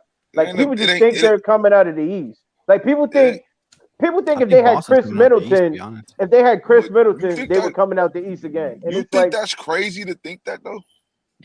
Yes, because I don't think they were that dominant when they made. I think personally, if Kyrie Irving and James Harden is healthy, they don't get past the next 2 years ago.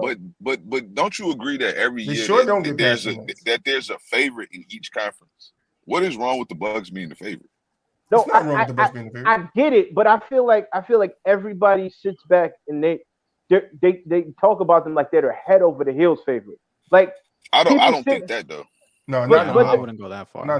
But the fact that people just think, and I get it. I'm not disrespecting Chris Middleton. I get it. He's an all-star.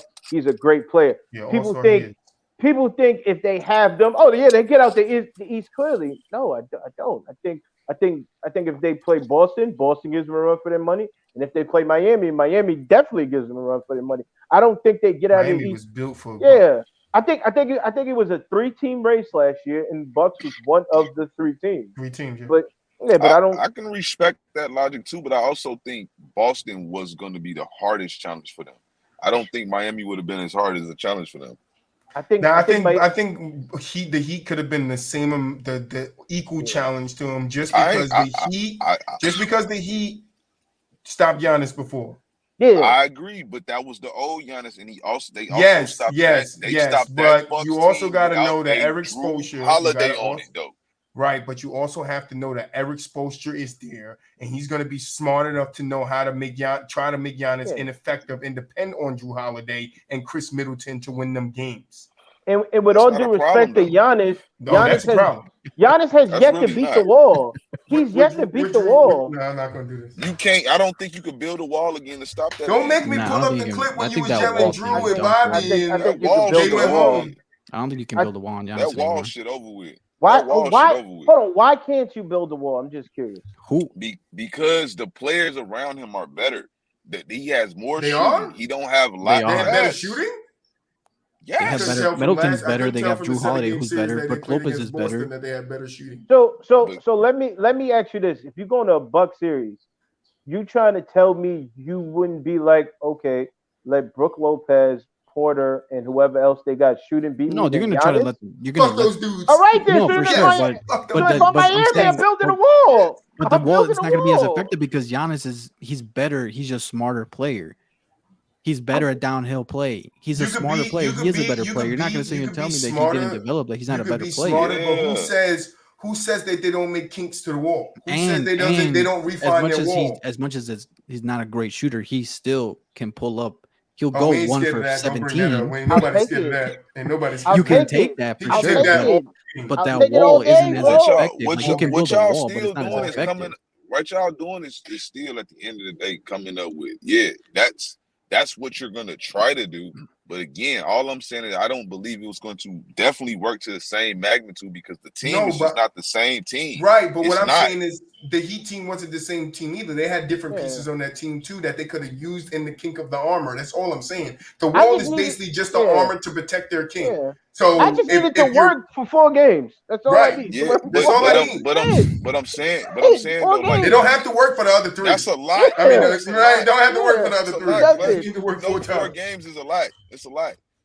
What I'm saying, it's a lot in a playoff series to get that to happen.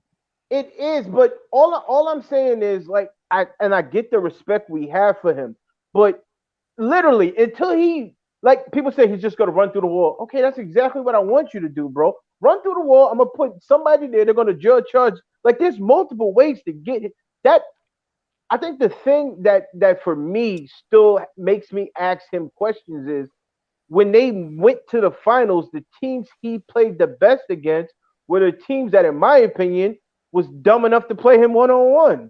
Like for me, for the sake of me, Chris Paul goes in there at a press conference after game 3 or something. He's like, we got to build the wall. And the next day, they don't build the wall. They just leave DeAndre Ayton to play him one-on-one. It's stupid. Boston, they had semblance of a wall. The wall affects him. Is it going to affect him to the same extent as it did 2-3 years ago? No, but I'll take Giannis shooting 45% than him shooting 60% any day of the week. You supposed to, but you got to factor in he's going to do this probably regardless, right? With the wall, without the wall, he's going to be. But the for the most part, an effective, impactful player. Like you can't stop that. But the thing about it though, the wall don't do nothing for Middleton. What you're missing, Boo, the wall don't do nothing for Middleton, Troy. That's fine, right? But Why what did the wall? What did Boston Wall do to Giannis in fourth quarters? That's what I was about to get at. That's what the wall does. Is you keep the game close enough to tire him out, and he has to put everything on Chris Middleton. He has to put everything on Chris Middleton, the inconsistent guy. He has to put everything on Bobby Portis. He is inconsistent. Who was putting bricks up.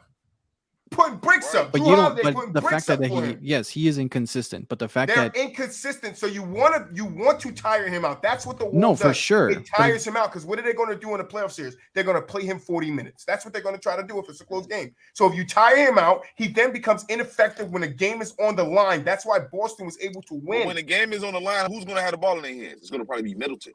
Hey, I'll take it. Guess what? Okay. Guess what? It doesn't mean it's gonna. Guess what? It don't mean Chris you're gonna Middleton beat got to him. be in his flow. He got to be in the flow of the game. And like I said, Boston is good at getting back to the perimeter. So even though they build the wall, you put it. If you have a good team to get back to the perimeter, you still can affect Chris Middleton's shot if you get there fast enough and work hard like they did in this Bucks series. So I don't understand why we can't think of a way that the defense could put a wall up. But it's not the same wall Miami did to where your players have a chance to get back to them damn shooters, and it works. I'm not saying you can't put up the wall. You can put the wall up. Put it up. Yep. And in the fourth quarter, it's not as effective. 95-90. You just said it wouldn't be as effective as it was a couple seasons ago. Run because Giannis can't score. So you don't know. You don't even know what's the degree of effectiveness it'll have on Giannis. This version of Giannis and this Milwaukee Bucks. This version of Giannis. This is what I do know. It's more. But he didn't have Middleton. But it's more effective than playing him man-to-man. But he didn't have his second best player.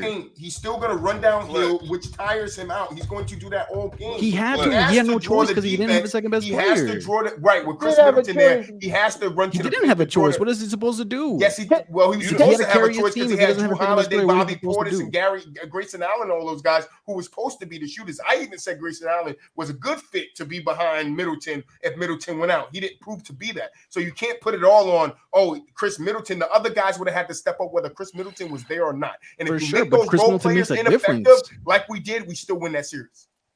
That's the key. I'm not saying it's not even about putting a wall up. But what I'm saying is the version that Boston put up allowed them to get back to the perimeter fast. It allows them to get. It allowed them to do that because they didn't. It was more effective because they didn't have their second best player. They didn't have Middleton what I'm saying, it doesn't matter because he's still the one you have to consider. He's still a threat. The same thing that, and I said this to Boo-Wop, right? And it's not the same two people. But if you can look at that Nets series and how Boston played Kyrie and KD, two top scorers in the league.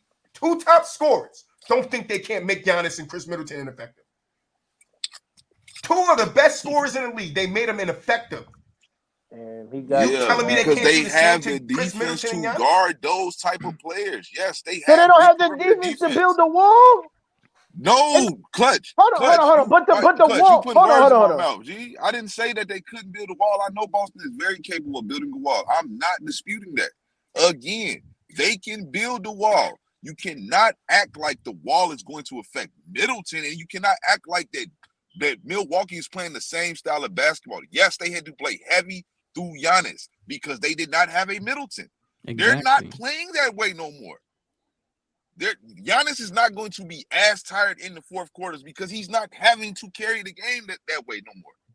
But he's still running into the wall. Giannis is still getting beat up for 38 minutes. Still running into the wall. Beat up for 38 minutes. It's going to take a toll on his it might not be to the effect that happened this year. Those 38 minutes of you thinking that he's going to have to continue to build. It will not affect him to the amount that it affected him this year, because you're right, he would have less of a load. But what I'm telling you is the defense will affect both of them. It'll affect Giannis. Him. You don't know the degree that it's going to affect him. And it will rely on the role players stepping up and making baskets when the Bucks need it. And as we saw this year, I don't know if those guys can do that.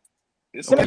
One year. You guys are downplaying the was effect Brooke of Lopez, Bobby Portis, Grayson Allen to make those wide open shots that Boston did not get back on, and he would have been right back to the finals again. But we took those guys out the flow of the game. Why is that? Because we know that Giannis is going to drive, right, and he's going to kick. If we can get back, we take them out of our flow of taking set shots. That's what Boston did. So I'm not going to sit here and think that Boston is not going to be capable of taking that mindset. Even if Giannis doesn't have the ball on the 9 times out of 10, the ball is going to Giannis because he's the best player on the league, on the floor. So then the wall comes, you get back. Guess what you're doing? You're making it harder for these guys to find a shot. And Boston was good at doing that last year. Hey, Clutch. So do you feel like in 2015, if Kyrie Irving would have played in that playoff series against the Warriors, do you think that they win or they lose? The Warriors versus the Cats? I'm talking about the first finals against LeBron and Steph. If Kyrie Irving is there, do the Warriors win or do they lose? They lose. The Warriors lose. To be honest with you, no, the Warriors still win. I don't know. I don't, because you're not getting the same LeBron James, and the LeBron James that played in that series won game 2 and 3 because he slowed up the pace. Mm-hmm. He had the Warriors play at his tempo. That's why they won those 2 games. And just to stick with the whole thing, my whole thing isn't, I don't think if they build the wall, it guarantees them a win. Mm-hmm. But Giannis is a doggone freight train running down. He's more effective running down in a freight train in a one-on-one situation. I'll give you that. I think it's stupid for any team to play him one-on-one. I get it. I get Middleton's a top 25 player. I get they have shooters. I get the roster's completely different than it was in 16, 17, or whatever it is. I get all that. Don't have my boy DiVincenzo no more. Yeah, my main thing is rule number 1 when you come into a series is what can you do to get the best player out of his game. For Giannis, it's build the wall. I don't. If Middleton drops 30 and we lose, I'll take that. I'll take it. Middleton killed us. I'll take it. I don't want Giannis getting 30 on 60% field goal shooting and another 13 rebounds. If he gets that 30 shooting 45 or whatever he shot versus Boston, I'll take that. I think that increases my chances. The more shots he has to take to get his points, the more time he has to run into that wall, I like my chances come the fourth quarter. I understand that, but the thing about it, right, like you said, you would take a less ineffective Giannis because of the wall, right? That's cool. Yes. But you still have to factor in at the end of the day that Middleton is what he is to a degree. Like, he can be inconsistent. But it's like you said, all I really need Middleton is to be great for 2 games. If you told me Middleton played 2 great games, Boston. What? Hold on, but why 2? Two's not going to because I know Giannis is going to get me 2. I don't. Not there's no way a Wall's gonna shut him down for 4 games. It's not even shut Giannis down. Y'all got this mindset that we're trying to shut him down. What we're saying is the Wall makes the Wall tires Giannis out by the 4th quarter. As great as Giannis is, he can't get you 2 games. The pressure of the defense getting back to the line and taking these guys out of their set shots. Keep these guys out of flow. When you get into the 4th quarter, you can then now have Giannis a little winded, right, to where they need to sit him, right, because we've seen that in the players where they sat him to give him a breather, where they either need to sit him or Chris Middleton. He like hyperventilates. And then he had no other option. His second best player wasn't there. Don't act like Boston. I mean, the Bucks have never went to a 7-game series when Chris Middleton was there. Do you not agree that losing your second best player makes your third best player? Yes, but what happened? What happened? Losing your third best player. Right. So let's use the same logic. Let's use the same logic on their way to the finals of beating the Nets. Who? When they beat the Nets on their way to the finals, let's use the same logic because KD didn't have his second or his third best player fully healthy. And he still took the game 7 and was able to almost beat them. And I'm not somebody sitting here telling you that the Nets wouldn't have won that series. Right. Like we know for a fact if Kevin Durant had his 2, even just one, even if he just had a healthy Harden or a healthy Kyrie, that changes the series completely. They ain't got no wall. That's what I'm saying. They didn't play a wall. Hold on. They didn't have a wall. They had Kevin Durant mainly for all 7 games. And it went 7. And Middleton was there. The whole squad was there. You're trying to tell me the Boston Celtics couldn't take them 7 and win game 7? Why not? I didn't say they could take them 7. I never say that. We've never said that. Like that's what the debate is right now. Yeah, that's literally what the debate is. The debate is the wall. The debate is the wall. No, the debate started with the Bucks, the Boston and Giannis. I never said. We could disagree to agree on. I mean, we can agree to disagree, right, on our opinions. I believe with Middleton, they win. Okay, like that's just me. Like you know what I mean? Like I'll say I don't know about that. I just that's me. But this goes back to what I said originally. I think that championship run is highly overrated. Because we just played a lot of hurt teams. Yeah, and then you play who you play. You play who's in front of you. I get that 100%. It's your role. But don't act like Giannis and them was just so far better than other teams. I agree with that. They won a championship, and that's what people do. And I agree with Clutch there. People do that. They hold the Bucks to some high standard, like they cannot be beat because Giannis is the best player in the world. But I don't know who the best player in the world is because now Jokic's the best player in the world. Giannis the best player in the world. No, I agree. They're definitely to the point where they're not Golden State. Like Golden State is like, if they're fully healthy, they're who's going to be Golden State? All the way. So they're not that. They're not invincible. I'll give you that. Let's ask Kawhi how you feel about his last championship. You gotta. I'm gonna keep it real with you. I'm a person that just think they're the best team that's truly in the East. Like I don't think nobody in the East. That's cool. I think they're top. I mean, they're top 3. They're top 3. When I say that, that don't mean I think it's a gap or anything. I just think that they're the best. I don't think it's crazy to say. You know what I'm saying? That's all I'm saying. Like, so when I do my, like, who's going to the finals, I pick the Clippers coming out the West, and I pick the Bucks. And I think the Clippers will beat the Bucks. So it's not that I think Giannis is going to win every year or anything like that. I'm just basing this off of what I truly feel like. A healthy Do you think the Clippers beat the Warriors? I don't think they get another. Yeah. I think Giannis definitely get another one. I want to see that series though. Giannis will definitely get another one in his career. I don't know. In his career, yeah. I'm talking about the Bucks. I'm not guaranteeing anything. Because I heard a little rumor that Giannis was like, it ain't guaranteed. It's just. I heard a little rumor that Giannis. I don't know if it's true. I don't know if it's true, but I heard a little birdie say that Giannis say he wants to see where the team go in championship aspirations on his way to signing the next deal. He out. I ain't put no money on nothing. I'm gonna just tell you that right now. All right, that's what a little birdie whispered in. I wouldn't want to. Milwaukee is not like the. Not the place you want to retire. Cleveland, bro. Yeah, it's like Cleveland. Not the place you want to retire. Like, when was the last time you heard somebody be like, "Yo, I'm going on vacation"? Where you going? Milwaukee. Oh, nobody says that. Respectfully for everybody from Milwaukee. Like, nah, fuck them dudes. Nobody goes to Milwaukee, bro. Nobody goes to Milwaukee. Milwaukee fans gonna fuck us up. Yeah, Milwaukee. It's cool though. Like at the end of the day, like Milwaukee probably they gonna have to get another star because Middleton to me ain't necessarily long term the answer to be your number 2. I don't think. I think he's dwindling. Like I think he's a top. I think he was a top 25 player for sure last year. I don't know if he's necessarily a top 25 player this year. I think they should have gone after. I mean, if there was a possibility of getting Dame, they should have gone after Dame. Spicy take. That would have been nice.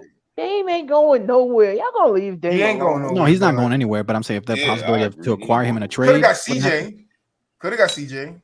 I still don't think that would have been enough from Middleton. Well, I mean, I like not the defense. For CJ, I don't think that makes. I like CJ at a 3 more than I like him at a 2. I like CJ being the third best option. Yeah. You can say that now. You see with the Pelicans, but even last year with the Pelicans, can you really say that because he was the second option on that Pelican team on that player front? Yeah, but like I like him right now. Like how New Orleans, he's like using him now, but now he's about to be a second. He's about to be a second option again because Brandon Ingram's out with a concussion.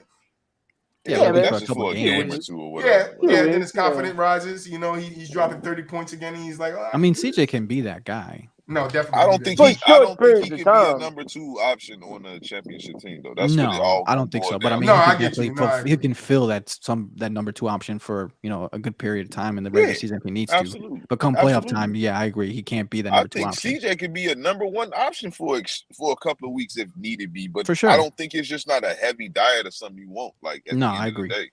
Listen, Jeremy Lin was the number 1 option for a couple of weeks, all right? It's possible. Number 1 role player for a couple of weeks. Possible. Hey, Carmelo was out. He was the number 1 option. He was definitely the number 1 option for Carmelo was out. Hey, was he the number 1 option? Carmelo was out. Or was he all they had, nigga? That's the same shit. Amari was there. Same shit. Amari was there. He was number 1 was by there, default. But was he there or was he a ghost? I watched that man. Listen, Amari should have never got signed there. Listen, I will never. You will never hear me say that Jeremy Lin's 1 week of basketball was. Listen, it was 13 games. You told me that yourself.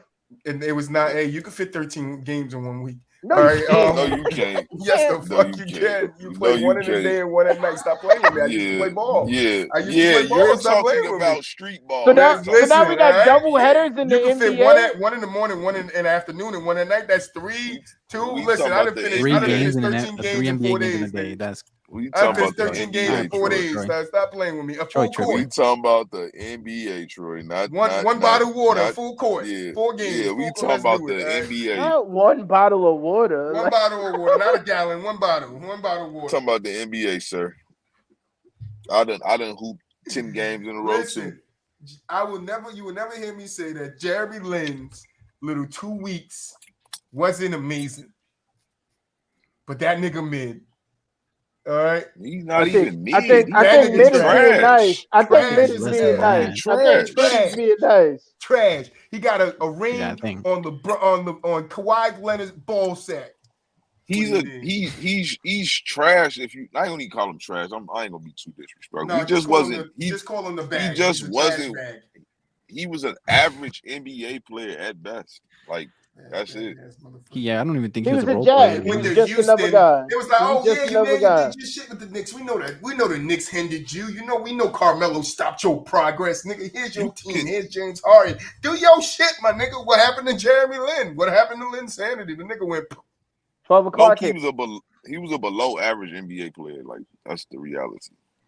Nigga was cut out team after team after team after team. But he definitely had a moment though. Like it's just still. He did. You can never take away from that moment. Take advantage of that moment. It's ingrained in NBA history. Right next to this nigga suck. that moment got him $30 million, bro. I would take that moment all day. I need that moment right. I take that moment. I take that moment right now. You feel me? I'll take that moment for the. I don't care. 30 years down the road, Troy's calling me trash. I'll take that moment all day. I care they calling me trash. Imagine having $30 million in a Harvard education. Listen, when I get to James Harden, I'm showing something. I'm gonna be productive somewhere. You ain't gonna call me trash. All right, fuck that. You feel me? But props to Jeremy Lin in his moment. It's one little moment. Yeah, bro. One little teensy moment. You know, it's gonna be a long list of the greatest NFL, NBA moments. Your shit gonna be right at the bottom. Yo, but he made the list though. He made your shit gonna be written. Your shit gonna be written in dog spit. He made the list. Now, if you narrow it down to like New York Knicks moments, it's up there. All right, don't do that. Don't do my Knicks like that. Don't do that. Don't do that. It is don't do that. It's wrote in B. Yeah. wrote that shit in B piss. 2 weeks. Went crazy. Kobe wasn't impressed. His jersey needs to be retired, bro. Oh my god, shit. I hate. Yo, you know what? Retire it. No, clutch. Retire it in his living room. That's where he retired that shit in his living room. Yo, they retire everybody's jersey, bro. You go to his house and have a banner ceremony and just lift that motherfucker up to his ceiling. They retire everybody's jersey, bro. One day I'm gonna have Jeremy Lin on the podcast. He gonna tell you about yourself, yo, in 3 different languages, bro. I'm Jeremy Lin, no disrespect. I'm just talking about your career, not you as a person. That's it. I don't know you as a person, so I could never attack you as a person. I'm just talking about trash ass basketball player you were. Some 13 games, man. 13 games, bro. You fucking your career. How many seasons you played in the NBA? He turned 13 games into $30 million, bro. Yeah, he's a he's got a ring, champion. Right? He's got $30 million. His ring on the side of it says imitation. Stop playing. All right, it's an imitation ring. Kawhi Leonard had to sign off on his ring. His ring says Kawhi Leonard on it. Right in the diamond. I would take Jeremy Lin's career in any Hell yeah. Hell no, I'm not getting cut from that many teams. I'm sorry. I do not care.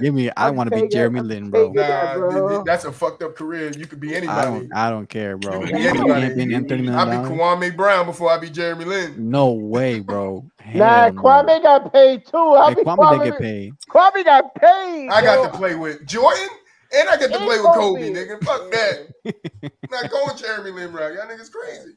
And neither one of them respected me, bro. I'll take a motherfucker that just got a 10-day contract. Boy, y'all stop playing with me, bro. Stop playing with Boo nigga. I'm going to the G League. That's why I'm going. I'll take a G Leaguer contract right now. Take a G League $200,000 to hoop. Stop it. You don't even gotta hoop. You just gotta be on the team. That's what I'm saying.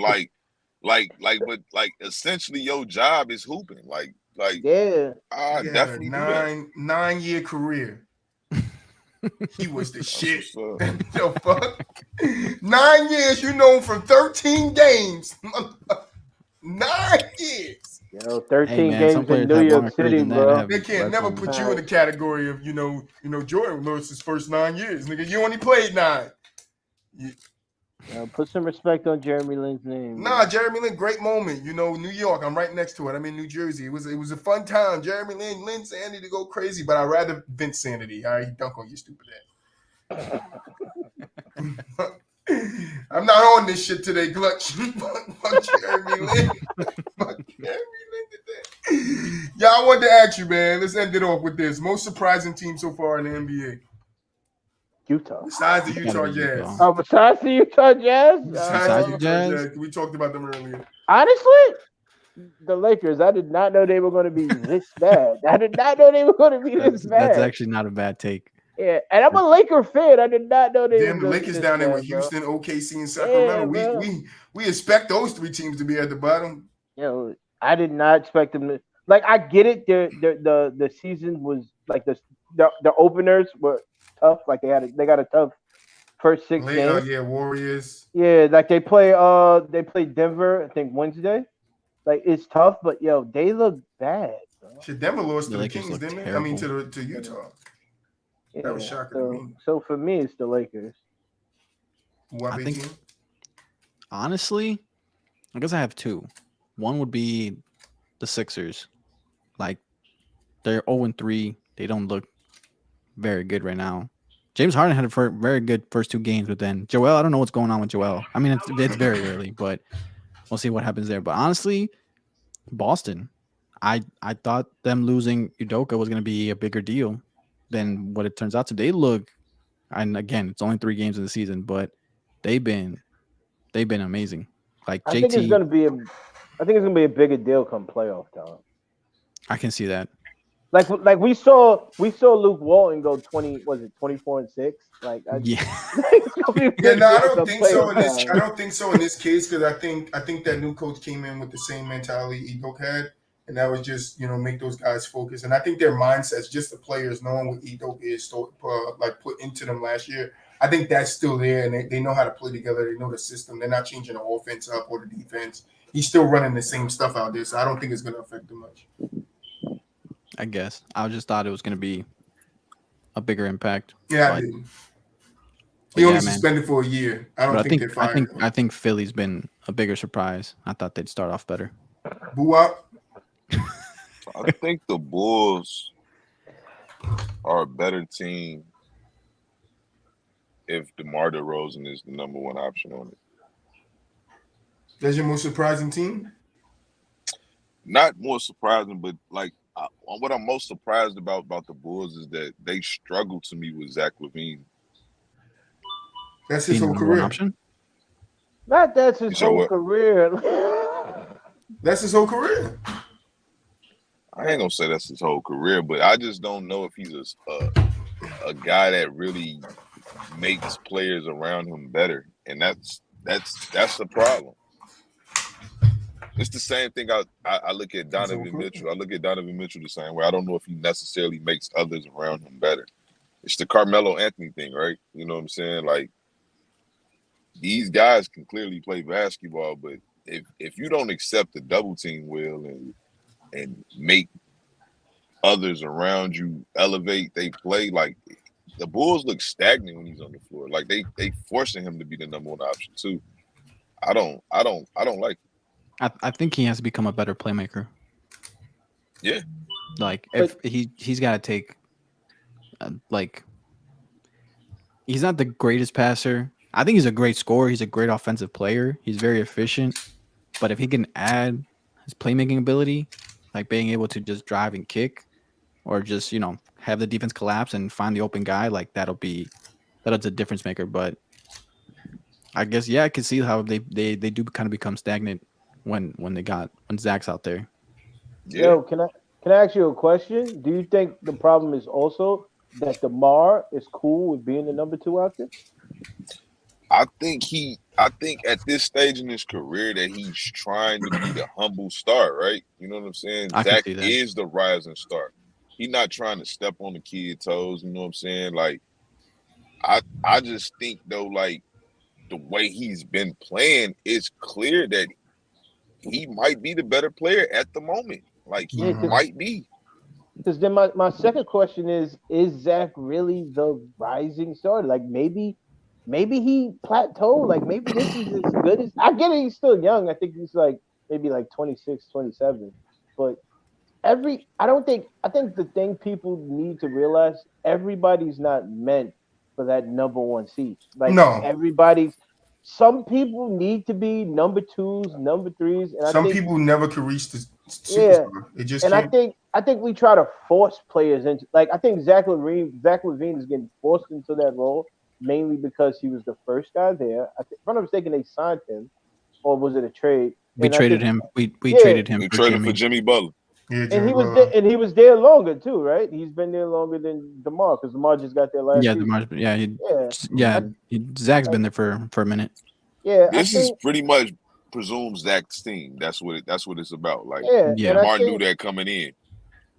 I think DeMar need to be like, all right, this could be your team, in maybe a season or 2, but not today. Let's get to work. Like, because I think they can be. I mean, I don't think that's DeMar's mentality. No, I don't think that's DeMar's mentality, and I don't think that's the coaching staff's mentality either. Like, they think that their future is Zach LaVine, so they're running this thing through him. Like, that's just what it is. Like, but I think the one thing people need to realize, just because he's your future doesn't mean he have to be your present.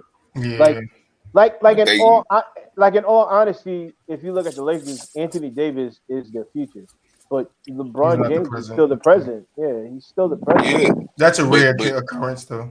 But it's really not. It's just like it posed to be that. Like, it posed to be that. That's understandable. But the problem is DeMar DeRozan, like I've said last year, to me was his best NBA season. and you usually don't see that from a player. You usually don't see that, like a player in their 30s have their best NBA season. So that's what make it tough. Like, and I think he's getting better. Like, I think he's a dude that actually like that was primarily an athletic, like, you know what I'm saying, guy, like a wing player, like, get to the rim and dunk on you. He's a jump shooter now. Like, I think that's the thing. Like the NBA is in the process of trying to adjust to. Like we look at a player's age and we're like, okay, you're here to mentor this guy. You're here to be the number 2 option. When respectfully, that's not the case anymore. Like NBA players' bodies don't take the wear and tear it used to back in the day. So a player like DeMar DeRozan could be your number 1 option at this age for the next 3 to 4 years, and there's nothing wrong with that. Nope. It's not.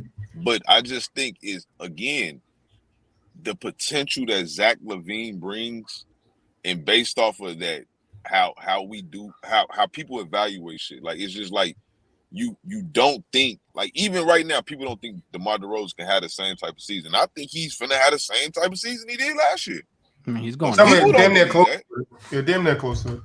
People don't believe that he's gonna do it, and that's because history says he's not gonna do it. But that's why.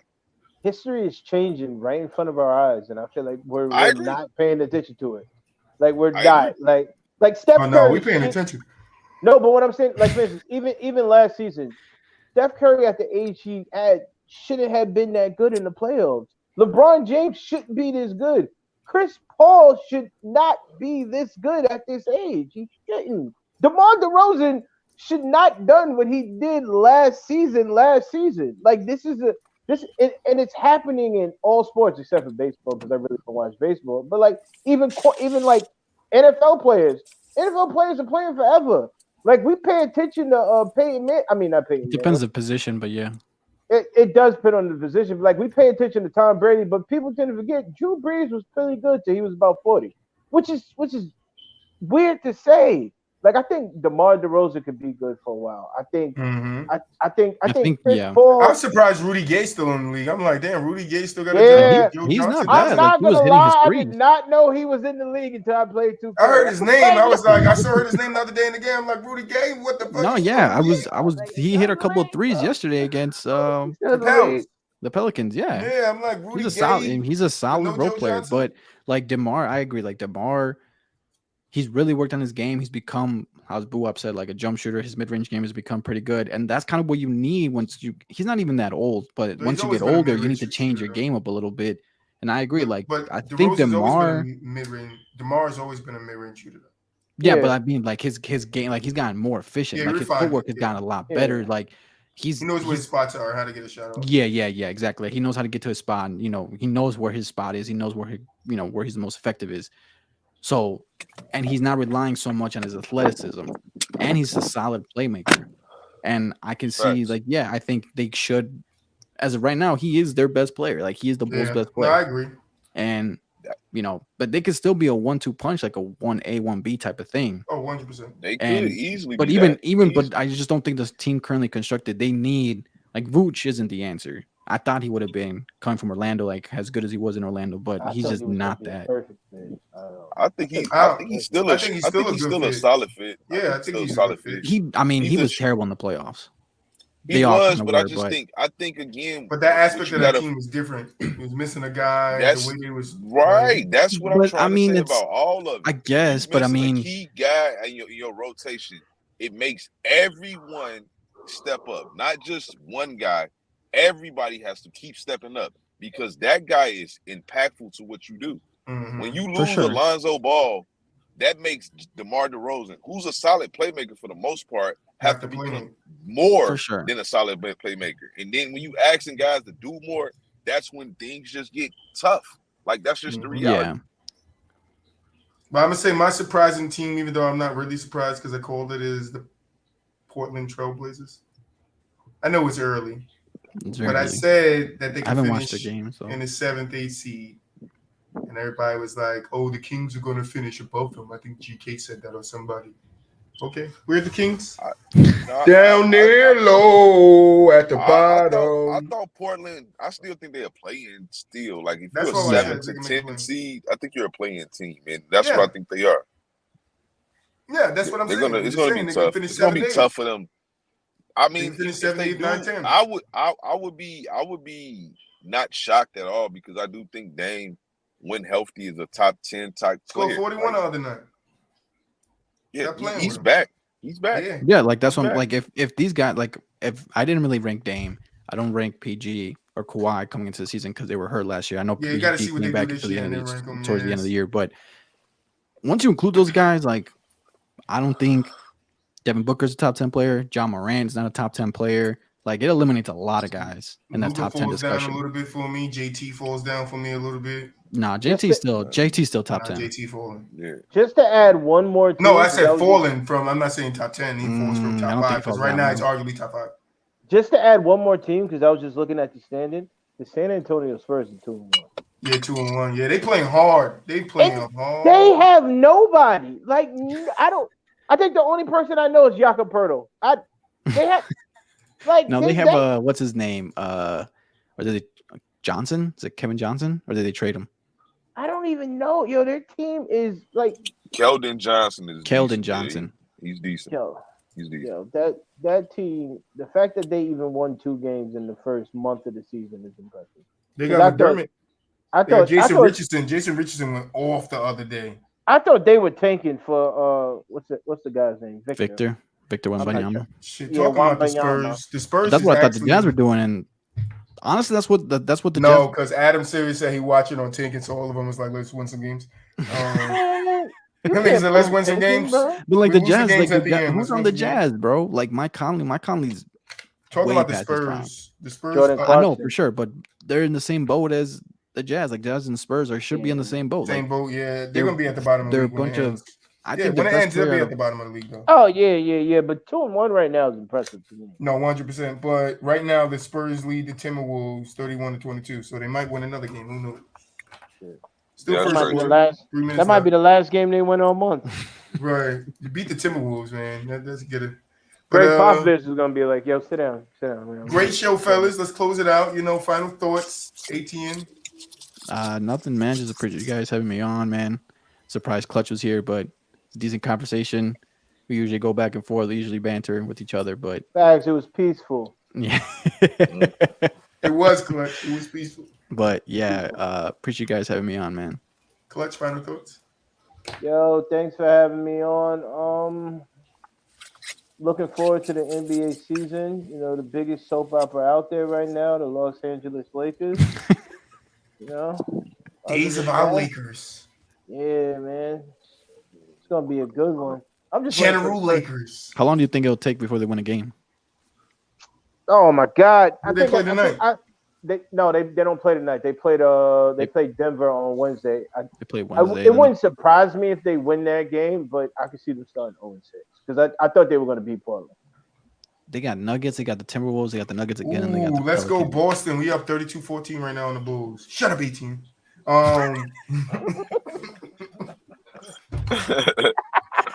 The Bulls aren't playing very good right now, man. Oh shit! Final thoughts.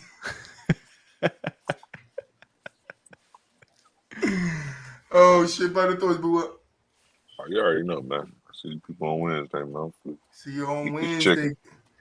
Great episode. Thank you guys for stopping by, man. Enjoy that basketball, man. Enjoy that damn basketball. In case you didn't heard, the Jags traded James Robinson to the Jets, which is my fantasy running back. So I don't even know how that affects me. Yeah, that just happened. I saw that. Might have to listen in to bench that guy. But yeah, hope you guys